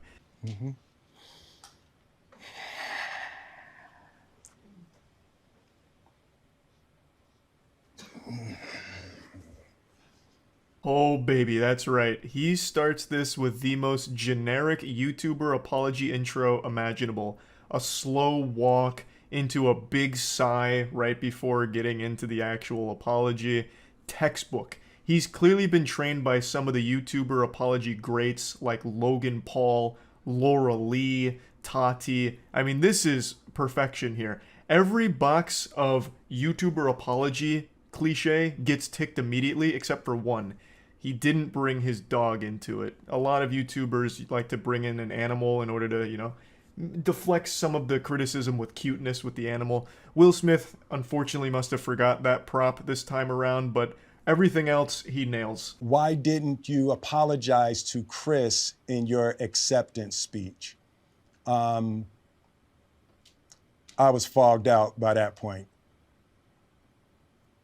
It's all fuzzy. So the main thing he's doing in the apology video here is answering questions that people have asked over the last 4 months. And again, I have to wonder, why even bother? It's been 4 months on internet time. That's basically ancient history. Like, that's back there with like Y2K now. Most people have moved on and forgotten about it. So it's a little weird to be this tardy to the party with addressing these things. Now, of course, I understand this was like a career-ruining moment for him, so he wants to do his best to be perceived positively again, both by movie execs as well as the general public. So if he really did feel strongly enough that he wants to apologize, then all power to him. But anyway, the first question that he addresses here is one that I don't think anyone with half a brain ever asked in the first place. Why didn't you apologize to Chris during your acceptance speech? The answer should be pretty obvious if you have eyes. It's because he was still mad. He was still fuming. Of course he wasn't going to apologize for it. Literally 15 minutes before he accepted that award, he had just charged the stage like The Undertaker during WrestleMania going into the ring and clobbered Chris. So of course he's not going to immediately like fold and be like, man, sorry Chris, that was out of line. He was still upset. That's why he didn't apologize. I don't really understand his excuse of I was still, in a fog. It was all still fuzzy. Like in the moment that makes sense, but over the last 4 months, what, you've just been in a perpetual fog? You've been in like the upside down or something? Like, what do you mean? You've had 4 months if you wanted to publicly apologize to Chris and you didn't. And even to be fair here, you still don't. He says I'm sorry to a lot of people, but the one person he doesn't say the words I'm sorry to is Chris. I've reached out to Chris, and the message that came back is that he's not ready to talk, and when he is, he will reach out. So I will say to you, Chris, I apologize to you. My behavior was unacceptable, and I'm here whenever you're ready to talk. That almost sounds like a trap, like, hey, I'm here whenever you're ready to talk. And it turns out Will's been training for the last 4 months with slap boxing, so he's been like slapping brick walls until they collapse, so he's ready to really get him with like a double whammy, get him with that encore performance. There's a big difference between saying, I apologize to you, and I'm sorry. I don't think people really understand the value of just saying, I'm sorry. I think it's the most important thing to say during an apology, which he does say later on to other people, but never Chris. To Chris, he just says, I apologize, and the action was unacceptable. Which is, that's good, that's definitely a start, but I really think you needed that cherry on top here of an I'm sorry. This is also just one of those things that should have been handled privately. I'm sure there were plenty of ways in the pipeline to let Chris know that you were genuinely remorseful for what happened, but I understand why he thought this was a good idea. I'm going to make a video coming forward, publicly apologizing and owning up to my mistakes, letting people see how horrible I feel and what I'm doing to change and be better. The thought process makes sense. Let people see a vulnerable side of you and let them know that you made a mistake and you know that. And that, it again, does make sense to anyone who's never been on the internet. I think one thing most people online are starting to understand and wake up to is that when you make an apology video, you lose. It's like what war games taught us. The only winning move is not to play. When you make an apology video, it is a lose-lose situation for you. You're either going to have people that don't believe that you're actually sorry, or they're going to have people that think that you didn't need to apologize in the first place, so now you look stupid. You look like a pussy. Which I'm already seeing with Will Smith's apology, like, why is he apologizing? He stood up for his wife. Does he not support his wife anymore? Oh my god, I've lost all respect for Will with this apology now. And then on the other side of that coin is, man, Will really needed to apologize, but this apology video was so dog shit, he missed the mark entirely. This is the worst apology video I've ever seen in my life. You just don't win with an apology, so again, this should have just been private. 3 months replaying and understanding the nuances and the complexities of what happened in that moment. You slap the shit out of a man. It's not that deep. talking about it like it's the most complex situation of all time. Like this slap was somehow, like a Cold War or something here. It was a simple act that affected a decent chunk of people. Chris, most notably, I would say, was physically affected by the slap, but Will's career was also hurt by it. Chris's family was probably pretty upset by it. Like, yes, of course, people were affected by it, but it's not like there needs to be like 4 months spent of just digesting this giant web that all spawned from a slap.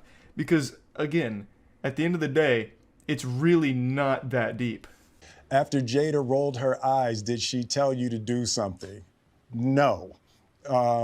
It's like, I made a choice on my own, from my own experiences, from my history with Chris. Jada had nothing to do with it. Jada was behind the camera with a teleprompter and a gun, making sure this question was addressed properly. Of course, I'm kidding. Jada just has very odd moments publicly with Will that I think are very tasteless in the things she says to and about Will. And it's the reason why a lot of people felt like she may have contributed to this overreaction from Will. Her rolling her eyes and then just having all of that context with the things she has said publicly about and to Will just made people wonder whether or not she was somehow involved in that decision from Will. But he's clearing the air here, saying that it was just him doing it. And you know what? I'll take his word for it. I think this was just an impulsive decision here. I don't think Jada had some kind of device that she can control Will's brain like something out of Dexter's lab. I really think he just completely overreacted and went fucking berserk here for some reason. And I don't think Jada is necessarily guilty of that, but I do think she is guilty of being a very toxic partner. I know that sounds parasocial to say, but the amount of clips and videos of Jada just shitting on Will to his face is baffling. Like the time where she was just talking about cheating right to him and how much she enjoyed it or whatever during their red table talk. Oh my god, it's so hard to sit through. As Will's in tears about it and she's just joking. Oh man, it's fucking brutal. And so now Will looks like a cuck. I mean, I'm just not a big Jada fan. I'll say it. I don't think she's that nice. What would you say to the people who looked up to you before the slap, or people who expressed that you let them down?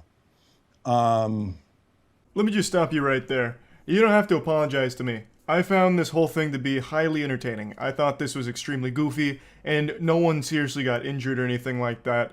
This was just an absolute fucking wild moment. And honestly, for this section, he should have just said, "You're welcome." To the journalist that wouldn't stop fucking writing about it, like a million articles all going deep into it for no fucking reason, talking about how this is setting a bad precedent and how in the next Oscars, all of a sudden people might be showing up there with battle axes to attack their critics, how journalists are no longer safe, this and that. He honestly should have just said, "You're welcome," for the 2 weeks of just articles and videos about it. Now, of course, there were super fans of Will that were disappointed to see this, and I think it's cute that he said that he was sorry for it and letting them down. He apologized to Chris's family, his family for the negative backlash they've faced. He apologized to pretty much everyone that was directly impacted by it. And now in this section, he's talking about how horrible he feels when he doesn't live up to people's image of him. And I will say he does seem pretty sincere for the most part. But again, it's been 4 months. Most people have moved on. This was pretty unnecessary. Though I'm sure a lot of people that did feel really disappointed appreciate the gesture. Disappointing people is my central trauma. I hate when I let people down. It hurts me psychologically and emotionally to know I didn't live up to people's image and impression of me. Deeply remorseful. And I'm trying to be remorseful without being ashamed of myself, right? I'm human. And I made a mistake. But yeah, he finishes it off by saying that he is remorseful and he's, working on being better. And if you stick with him, you can all be friends again. And that's basically where it concludes. Overall, I don't think it's the worst apology ever, especially in the tier list of YouTuber apologies. I think this one was one of the more sincere ones. At least from everything I've seen from it, unless I've been deceived by his great acting, I couldn't tell you. But this is just one of those situations that is so wild to me. Why do this 4 months later? If he had done this like a day, 2 days, even a week after this happened, I think the reception to it would have been much better than it currently is.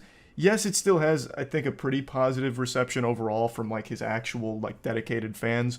But the general consensus I'm seeing here is, why is he doing this? This seems very fake to do it now. It's way too late. We've all moved on, this and that. So again, you don't really win with an apology video, but if he'd at least made like a statement like this, a big statement like this, right after it happened, I think he would have been in a much better position now than he is currently, if that makes sense.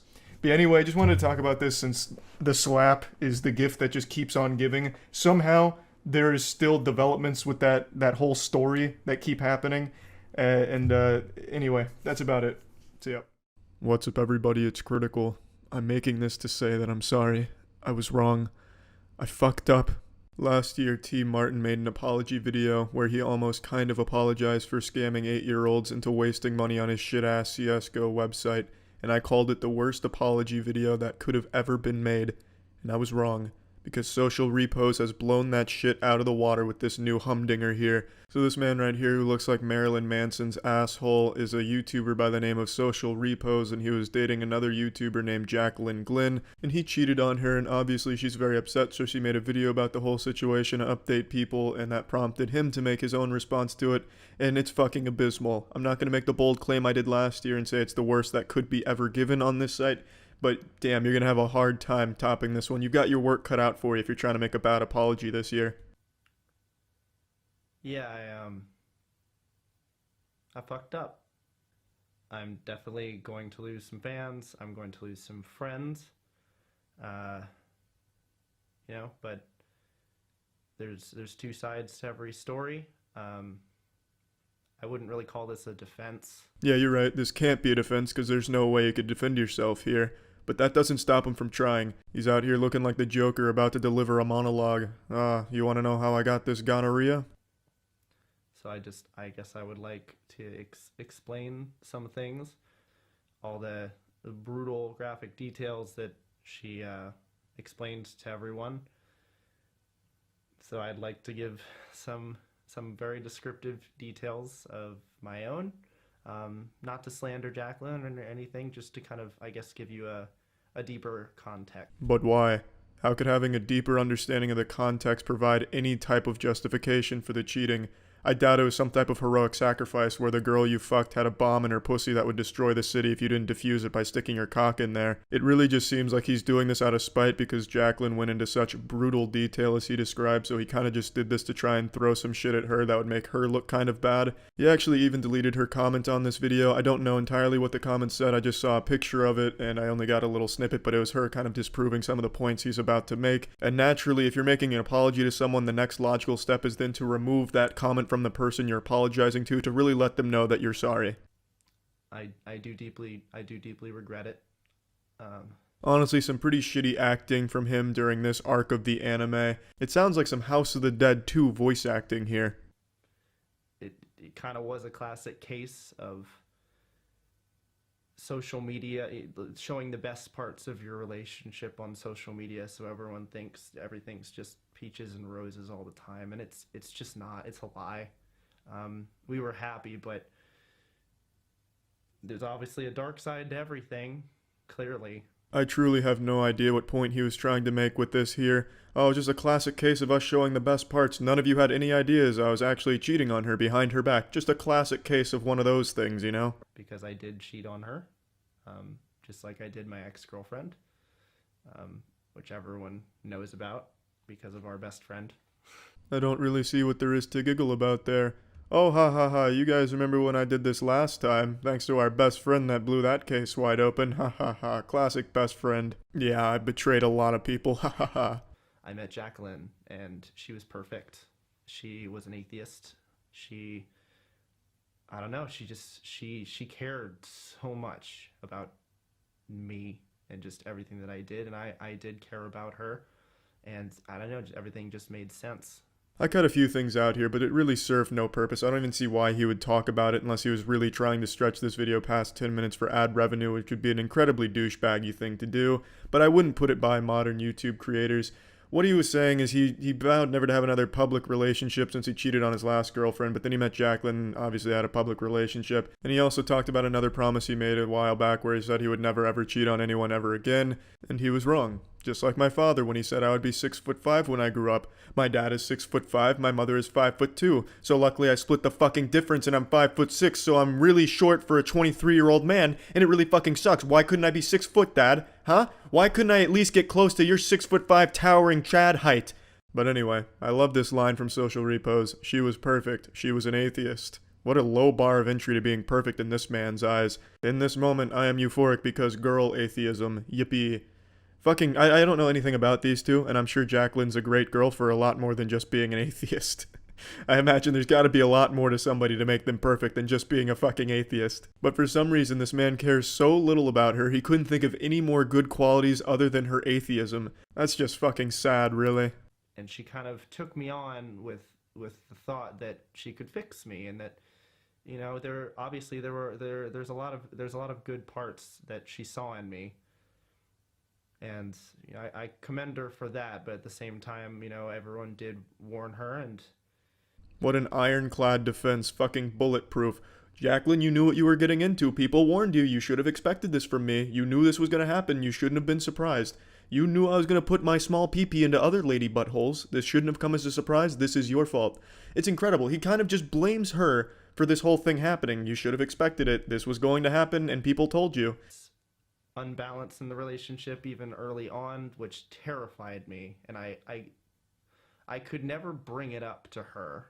All the way, we dated for 11 months, and I could never talk to her about it just because I was so afraid, because she got so attached to me so quickly. She was just, it's almost like she just, after month 2 or 3, she was like ready to settle down with me and ready to get a house, and it just seemed so perfect, and I was like, what are you doing? What do you... From the comment Jacqueline left, the snippet I saw, this is the part she was disproving. Apparently this wasn't a thing that happened. It was him that brought up the idea of moving in together or some shit. It doesn't really matter either way who's right or wrong on that subject, because this point is just moot. It serves absolutely no purpose in this video. It looks like this man's skin is about to fall off of his fucking body here. He's like a reptilian shedding here. His flaky, dry skin, I think he's suffering from extreme psoriasis or something, but this man needs some moisturizer ASAP. His face just must be made out of paper mache, and it's starting to crack now. I just would like to say that I'm sorry to anyone that looks up to me or that follows me. Well, I'm glad you've apologized to the misguided teenagers that for some reason think you're a good role model. That's very nice of you. How about an apology to Jacqueline? At no point throughout this entire thing does he say, I am sorry for what I did, Jacqueline. I didn't hear that phrase. If you're gonna apologize, fucking apologize. Here, take some notes to any of you out there that may have fucked up and are thinking about doing a YouTube apology video. A, don't do that. And B, if you really feel so inclined, the Lord has chosen you to make this great apology video, then do these things. Actually apologize for it. Say you fucked up and you're going to work on fixing it. Tell how you're going to work on fixing it. And again, apologize for the fucking thing that happened. This man goes on a 10-minute rant about shit that doesn't matter. The next part of this he talks about is content on his channel. Why? What is the point? The video is supposed to be an apology to Jacqueline about what happened.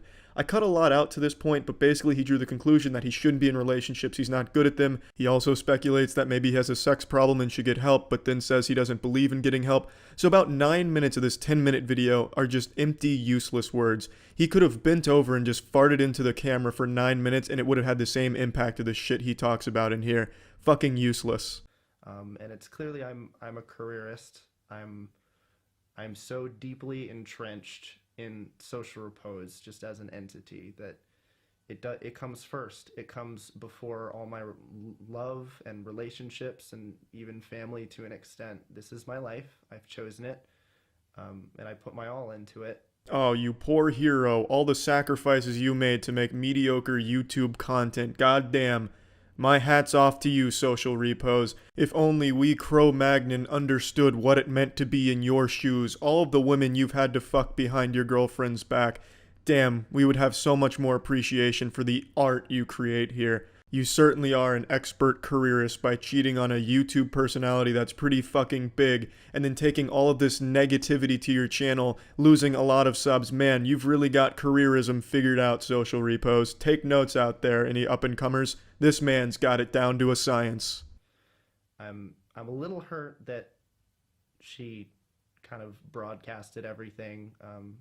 I'm not hurt that she talked about the cheating. I knew she would have to talk about that at some point, but to go into such graphic detail feels a little unnecessary. But it's out there, so. Oh damn, now I feel bad. He's hurt that she talked about it to such an extent. I mean, there was a set amount that he was okay with and that he would have given his blessing to, but to go past that, that's a bit disrespectful, Jacqueline. You really hurt his feelings with this. I hope you understand. And honestly, he made such a convincing argument, I'm convinced he's the victim in all this. Jacqueline made it all public, and it really hurt his reputation. Yeah, I guess I'm sorry. I'm sorry I let you guys down. I'm going to do better. I'm going to make more art and more music, and if you don't want to follow me anymore because you think I'm a shitty person, or because I'm disgusting, or because you can't stand the thought of ever watching me again because of what I did to Jacqueline, I can't make you stay, but I promise you I'll do better with my videos and my content, and I'm Once again, just apologizing to the audience that found out, not to Jacqueline, but at least he's promising to do better with his content, so I'm looking forward to his Minecraft Let's Plays that he's going to steer towards. And yeah, just overall an absolutely atrocious apology here.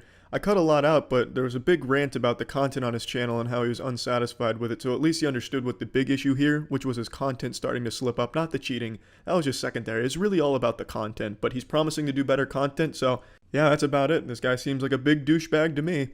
So yeah. Not long ago, there was that viral freakout on the airplane with the lady claiming that a passenger on board was not real. It was a huge meltdown and it really caught the internet by storm. It was a wild situation that had everyone confused and giggling, but it also really tickled the curiosity bone of a lot of unhinged lunatics. I don't know how better to say that. I can't be more charitable than that.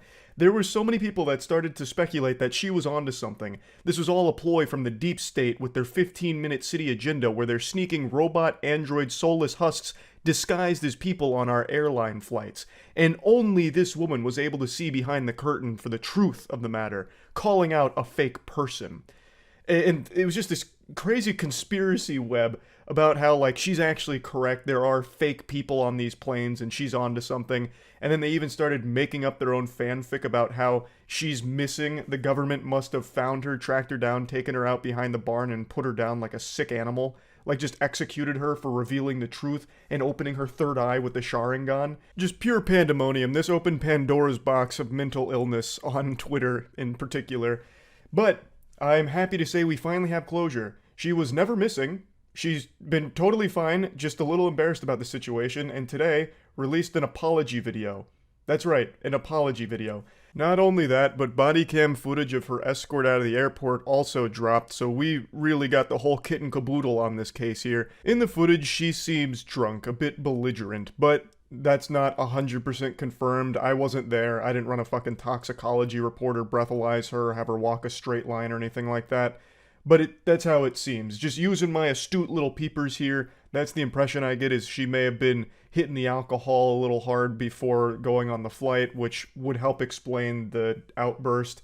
So, I want to show you a little bit of both of these things, and also what sparked this whole incident was allegedly she had misplaced her AirPods, she lost them, and accused a fellow passenger of stealing them. So, she just started pointing the finger, like, this nefarious, no good pile of shit just stole my AirPods, so he's not real, that motherfucker's not real. That's what started all of this, I guess. Anyway, let's check out the body cam footage and then we'll see the apology video. Also, what an incredible year for apology videos. This is like the 1,000th one that's dropped this year. If apology videos were a renewable energy source, we would be able to power the entire fucking globe from just this year's load of apology videos alone. I don't care if I'm ever fly with y'all ever again. I want to know what happens to this flight right here. Hey, this is the after action post-game report. It's me from the future. I'll go ahead and tell you what happened to that flight. It had a completely safe, uneventful, scheduled flight and landed at its destination A-OK. Despite what a couple of weirdos on Twitter were trying to circulate, the plane was totally fine. Nothing happened on the flight, aside from her getting escorted off and causing a major delay and a headache for all the passengers on board. It was totally fine. Like, everything turned out okay. It's not like she was some kind of prophet who predicted that the plane would have a problem. Do not let that flight leave. Do not let that flight leave. Being dead serious. Do not let that flight leave. That flight's not going to make it to Orlando. Let's It's go. not going to. Can I just leave? You'll need to escort me out. Yeah. Can I just You had your own warning. So, keep walking. Oh yeah, until y'all see that fight blow up. Okay. It's clear she's very distressed, and it's also very clear that this is not a moment she's proud of. She made that much clear in her apology video as well. This is one of those very unfortunate things that was captured on camera, and we don't know exactly the cause, whether it was alcohol related or something else, but it is I do feel bad for her. In the modern age, everything gets filmed, so you're always going to see someone's lowest moment if it happens in public. That's just the way the world works now. And I was thinking about this when watching her apology video. I have a phobia of flying. If I happened to be in the airport, or heaven forbid, on the aircraft when this happened, I probably would have had an even larger outburst and freakout that would have eclipsed hers. I would have stole the spotlight because I would have been fucking losing my mind. If this lady stood up and started saying the plane's going down, that motherfucker's not real, all rational thoughts going out my noodle. I'm waving my arms around, I'm fucking screaming. I'm gonna sound like Donnie out of the Wild Thornberrys. Like just begging to get off of the plane. But anyway, let me show you her apology video. But before getting into it, I want to mention something. A lot of people, I guess, either recognized her or found information about her. Well, I'm guessing found information about her because she mentions that it was pretty invasive how people, like, got a hold of her information. People figured out that she's a marketing executive. So there was another narrative that spun like a week or two ago about how this whole thing was actually just a publicity stunt. And I just want to knock on your empty little noggin here and try and figure out how you could ever run with such a delusional idea. This is a horrible publicity stunt that wouldn't do any good for her or her company. She's not advertising anything. She's not putting a product out there in front of people's eyes. This is pretty clearly not an attention-seeking publicity stunt for her marketing company. Like, I don't know how anyone would even think for a second that that's a plausible explanation. Just sit down for a moment, really just marinate in your swamp ass and form an individual thought. Why would this be a publicity stunt? Like, damn near landing on the no-fly list? For what? There's nothing good that comes out of this for her. So I don't know how anyone thought that somehow we had all been had. They pulled the rug out from under us. They bamboozled us. This was all just a marketing agency's calculated play.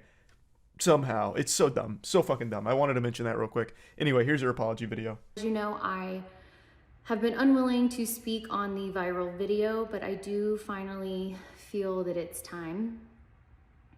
First and foremost, I want to take full accountability for my actions. They were completely unacceptable. And I want to apologize to everyone on that plane, especially those that had children aboard. Can't imagine going through that and trying to explain to your kid what in the world just happened. Overall, I think this was a totally fine apology video. It seems like she's very regretful of the whole thing because obviously this was very public. And she just apologizes to everyone involved in the situation. She takes accountability. She seems sincere. I don't have any real criticism or critique of the apology itself. I don't know where I'd put it on the internet apology tier list, but I think overall she did a fine job of coming forward and just being like, yeah, you know, we all have some very bad moments. Unfortunately, mine was very public and captured on camera for the whole world to see in fucking 4K, right? Like, it's just unfortunate circumstances. She also does mention that she found a lot of the memes that spawned from this to be comical, but then also mentions that there was a disturbing invasion of her privacy as well. Understandable to be upset about something like that too, for sure. So it's nice that she did come forward to finally put an end to all of like the conspiracy theories surrounding this situation. She didn't really go into detail on exactly what happened. So even the whole AirPod theory is still I guess, speculation since it didn't come from her in this apology video. But it is nice that she came forward to clear the air a little bit here and hopefully put the kibosh on all these weird conspiracy theories surrounding the situation. It's not like she had to come forward, like obligated to make an internet statement. By no means did she need to do this, but it is appreciated that she did decide to, just to issue some kind of statement on the whole thing since so many people were captivated by it. So yeah, I just wanted to kind of go over the situation here because now there's some closure to all of it. That's really about it. So yep. Okay, let's see the Liver King response. This is, again, a follow-up to the big expose from More Plates, More Dates that revealed in an email that Liver King isn't natty. He was communicating with a coach to get advice on his stack, referring to like the HGH and everything he was cycling. Which is a big deal because Liver King has always defended that he's 100% natural. All you need to do to look like him is follow the 9 ancestral tenets. And he has a ton of companies, claims to make $100 million a year, but it's all based on being able to look like him through natural stuff, which isn't the case. So this is him coming out about it. If I had to spitball a guess, I would imagine Liver King takes this directly. I don't think he's going to try and like claim it's all deep faked. He's not going to claim it's reptilians behind the scenes of the puppet master that faked the emails. He strikes me as someone who's going to try and take it head on and just hope that the majority of his audience doesn't care. That's my guess.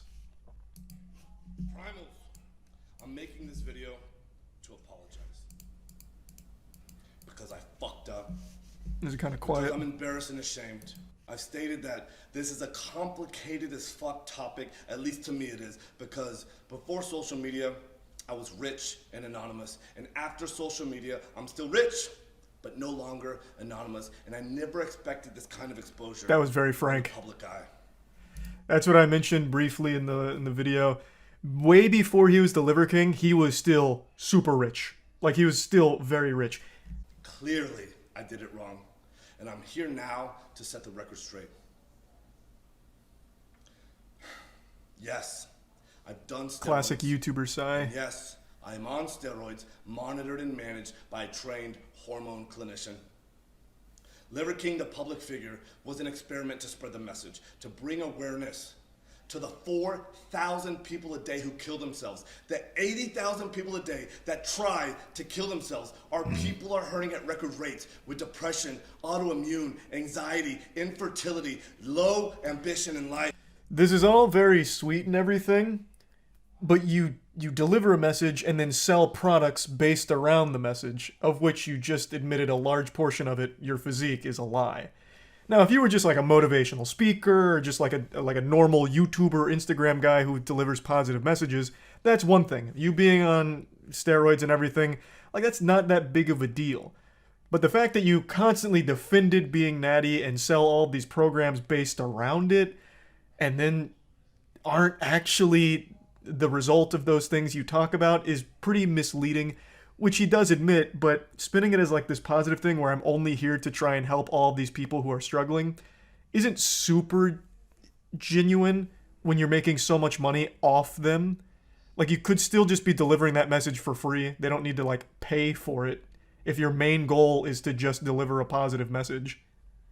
I appreciate like the very upfront honesty. Like, yep, I am on steroids. He didn't try and tiptoe around it. He just came in there and spread the cheeks wide open and letting us see the filthy truth on it. That's admirable. But this immediate spin about how it's all for the people that are struggling and wanting to kill themselves, that I don't put much stock into when you're making so much money off of these programs. Like, that's clearly not the main goal when you're very much taking as much money for it as you can. Hey, Charles here with a little post-game aftermath reflection. After watching the video, I get the impression this is more of an I'm sorry I got caught situation as opposed to an I'm sorry I did it. I'm still not 100% sure, but after watching it, that's more the vibe I got. I wanted to put this towards the beginning of the video just to get this out there before continuing with the apology video. And I want to also let it be known that this isn't some shocking revelation. No one heard that Liver King was on the juice and was like frantically Googling for the evidence because they couldn't believe it. Like, pretty much anyone with eyes and anyone that knows anything about fitness realized that his body wasn't naturally achievable. Like, Jesus Christ, just look at his abs. They look like Lego blocks. That shit looks like it's made out of titanium. You could hit it with a sledgehammer and it'd probably just break the sledgehammer. Most people could tell that he had more juice in his body than a Snapple factory. It wasn't a naturally achievable body type, but he always defended tooth and nail that he was natty 100% and he'd never touched HGH, steroids, anything of that caliber. But that's just a blatant lie. And when his whole product is being sold based on this physique that he's lying about, it seems exceptionally scummy to me. Just lying to his audience and getting them to buy into things under a false notion. And when asked if I'd ever taken steroids, I've always said no. I don't touch this stuff, not gonna touch this stuff, never touch the stuff. Mm-hmm. That was a lie. Yeah. I've convinced myself that this had nothing to do with the ancestral message. I convinced myself that I'm not a competitive athlete of any kind, so who the fuck am I cheating? You're cheating your audience. I'm still early, so maybe he comes to that realization since he prefaces it by saying, I convinced myself, past tense. But, like, yeah, you're not competing. You're not going to jail for taking steroids, but you're cheating the people that believed in you and believed in the message about looking like you, or at least something comparable. You are cheating them. So I continually dismissed it, and I dug myself into a bigger and deeper hole.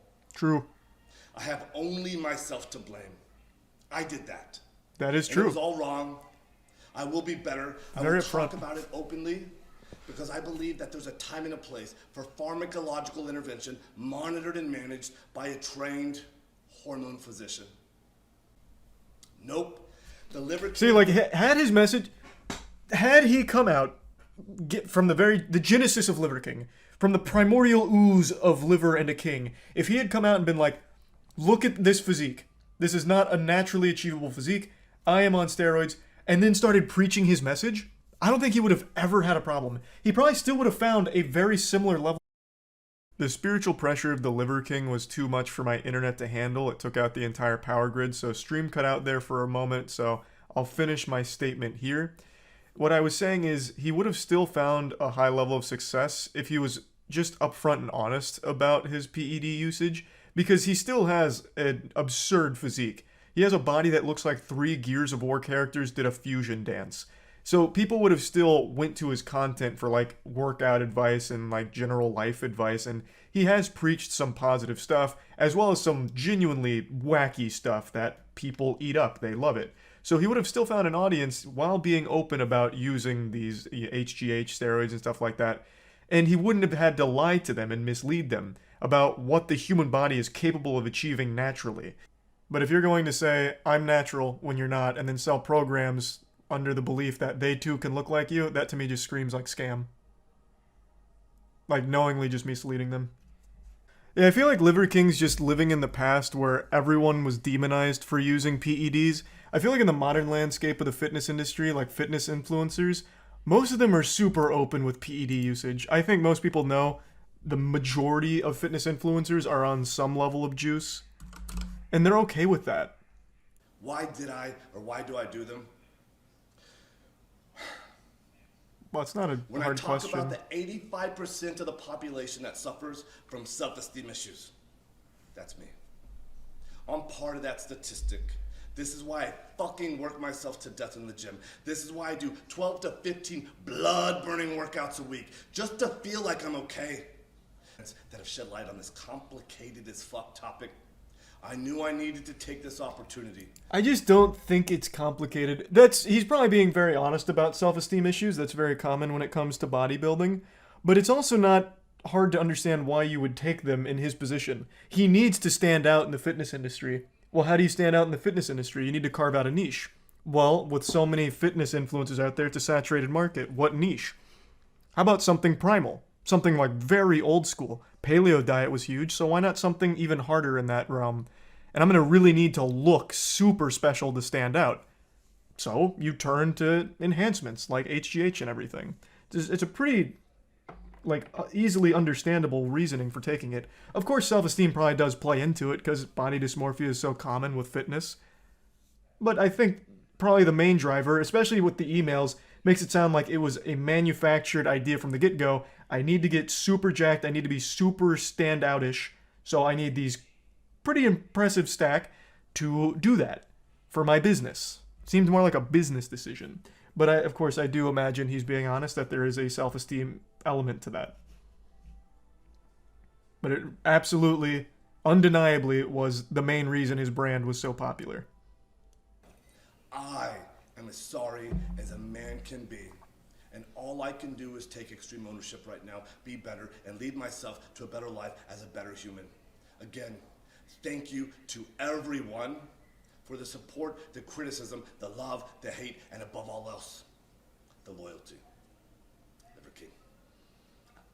I do think he's minimizing the magnitude of misleading people when you run a business like this, because you're selling them a false idea and you continue to lie about it. I think that's a much bigger issue than he's letting on, or maybe he doesn't realize how scummy that is. But overall, it seemed like he accepted responsibility for all of his lying, which is a good start. He didn't try and put that blame elsewhere. He didn't really try and deflect it.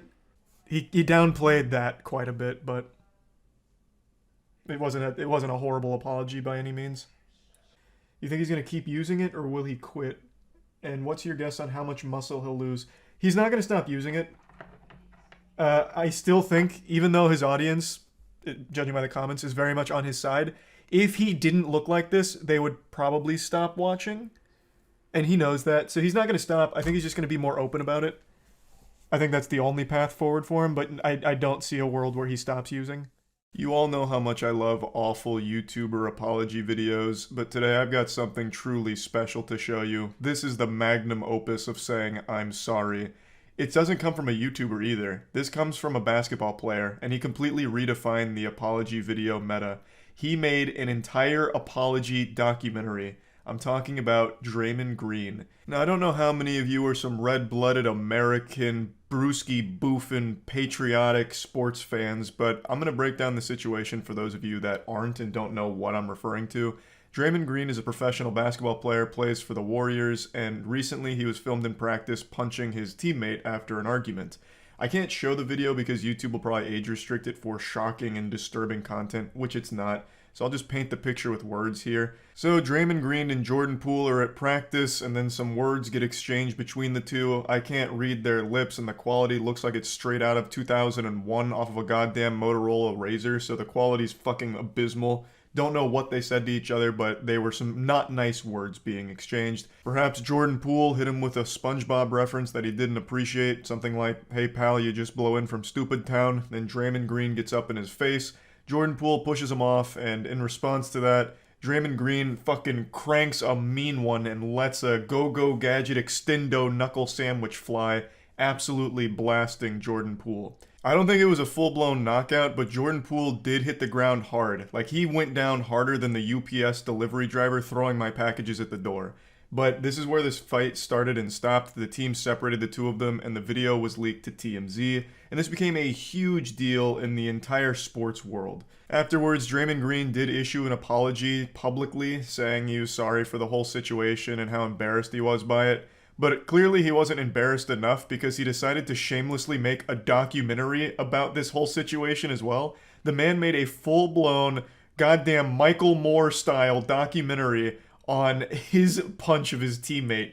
It's so weird and goofy. I'm going to show that to you now, at least bits and pieces of it. But I also want to let you all know, if you're not familiar with Draymond Green, the guy has a reputation for being a bit of a douchebag. If you just type in Draymond Green hitting players in the nuts, you can watch full compilations of how many times he's kicked other basketball players in their ball sack. He's made a habit out of it. There's one player in particular, Steven Adams. I believe he's kicked him in his fucking jewels 3 times. 2 times in one game, if I remember correctly.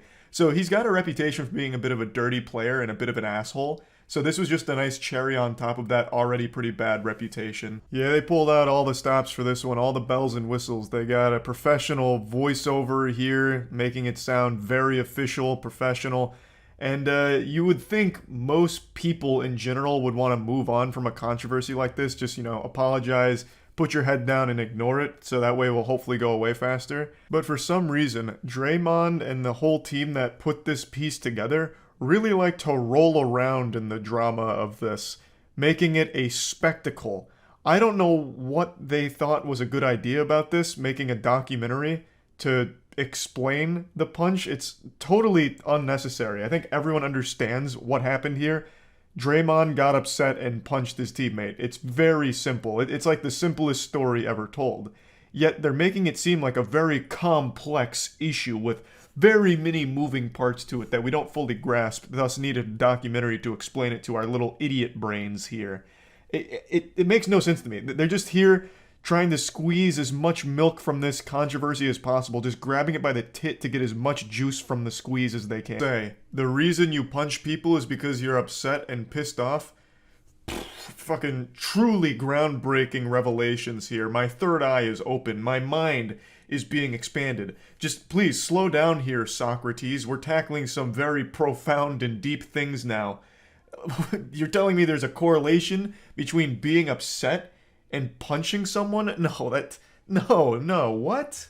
Part of the piece. It's not that deep. I wasn't even there and I could tell you why this happened. Because he hurt your feelings and you lashed out, you had a little temper tantrum and punched him. It's not a confusing situation that needs like a deep explanation. The only question I'd be asking is, why didn't you aim for his nutsack like you... What in the fuck are you even saying? Jesus Christ, you punched your teammate. That's it. I don't think after the punch you immediately went into a sensory deprivation tank to meditate on it and really dig deep into the weeds and figure out, well, why did this happen and how am I feeling about it?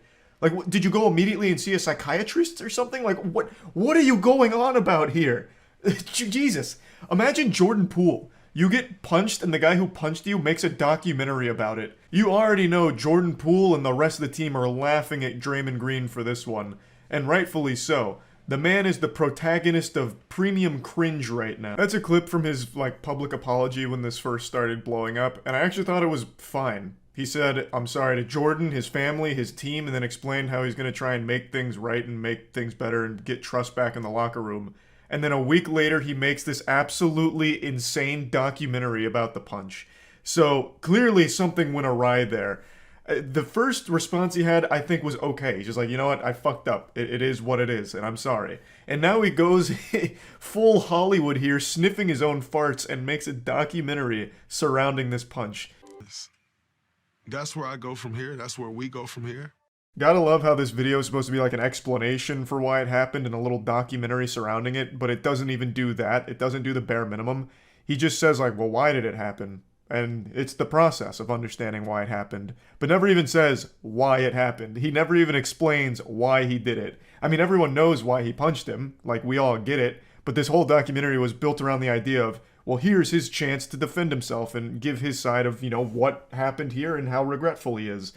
But it doesn't even do that. But you want to know the best part of this documentary? It says nothing. It doesn't even make a point. It's just like, hey, here's Draymond Green, he punched this guy, and here's him moderately reflecting on it. And then he goes back to practice and he says it's time to get back to work and he hopes he could lead the team better now. That's it. That's the whole documentary.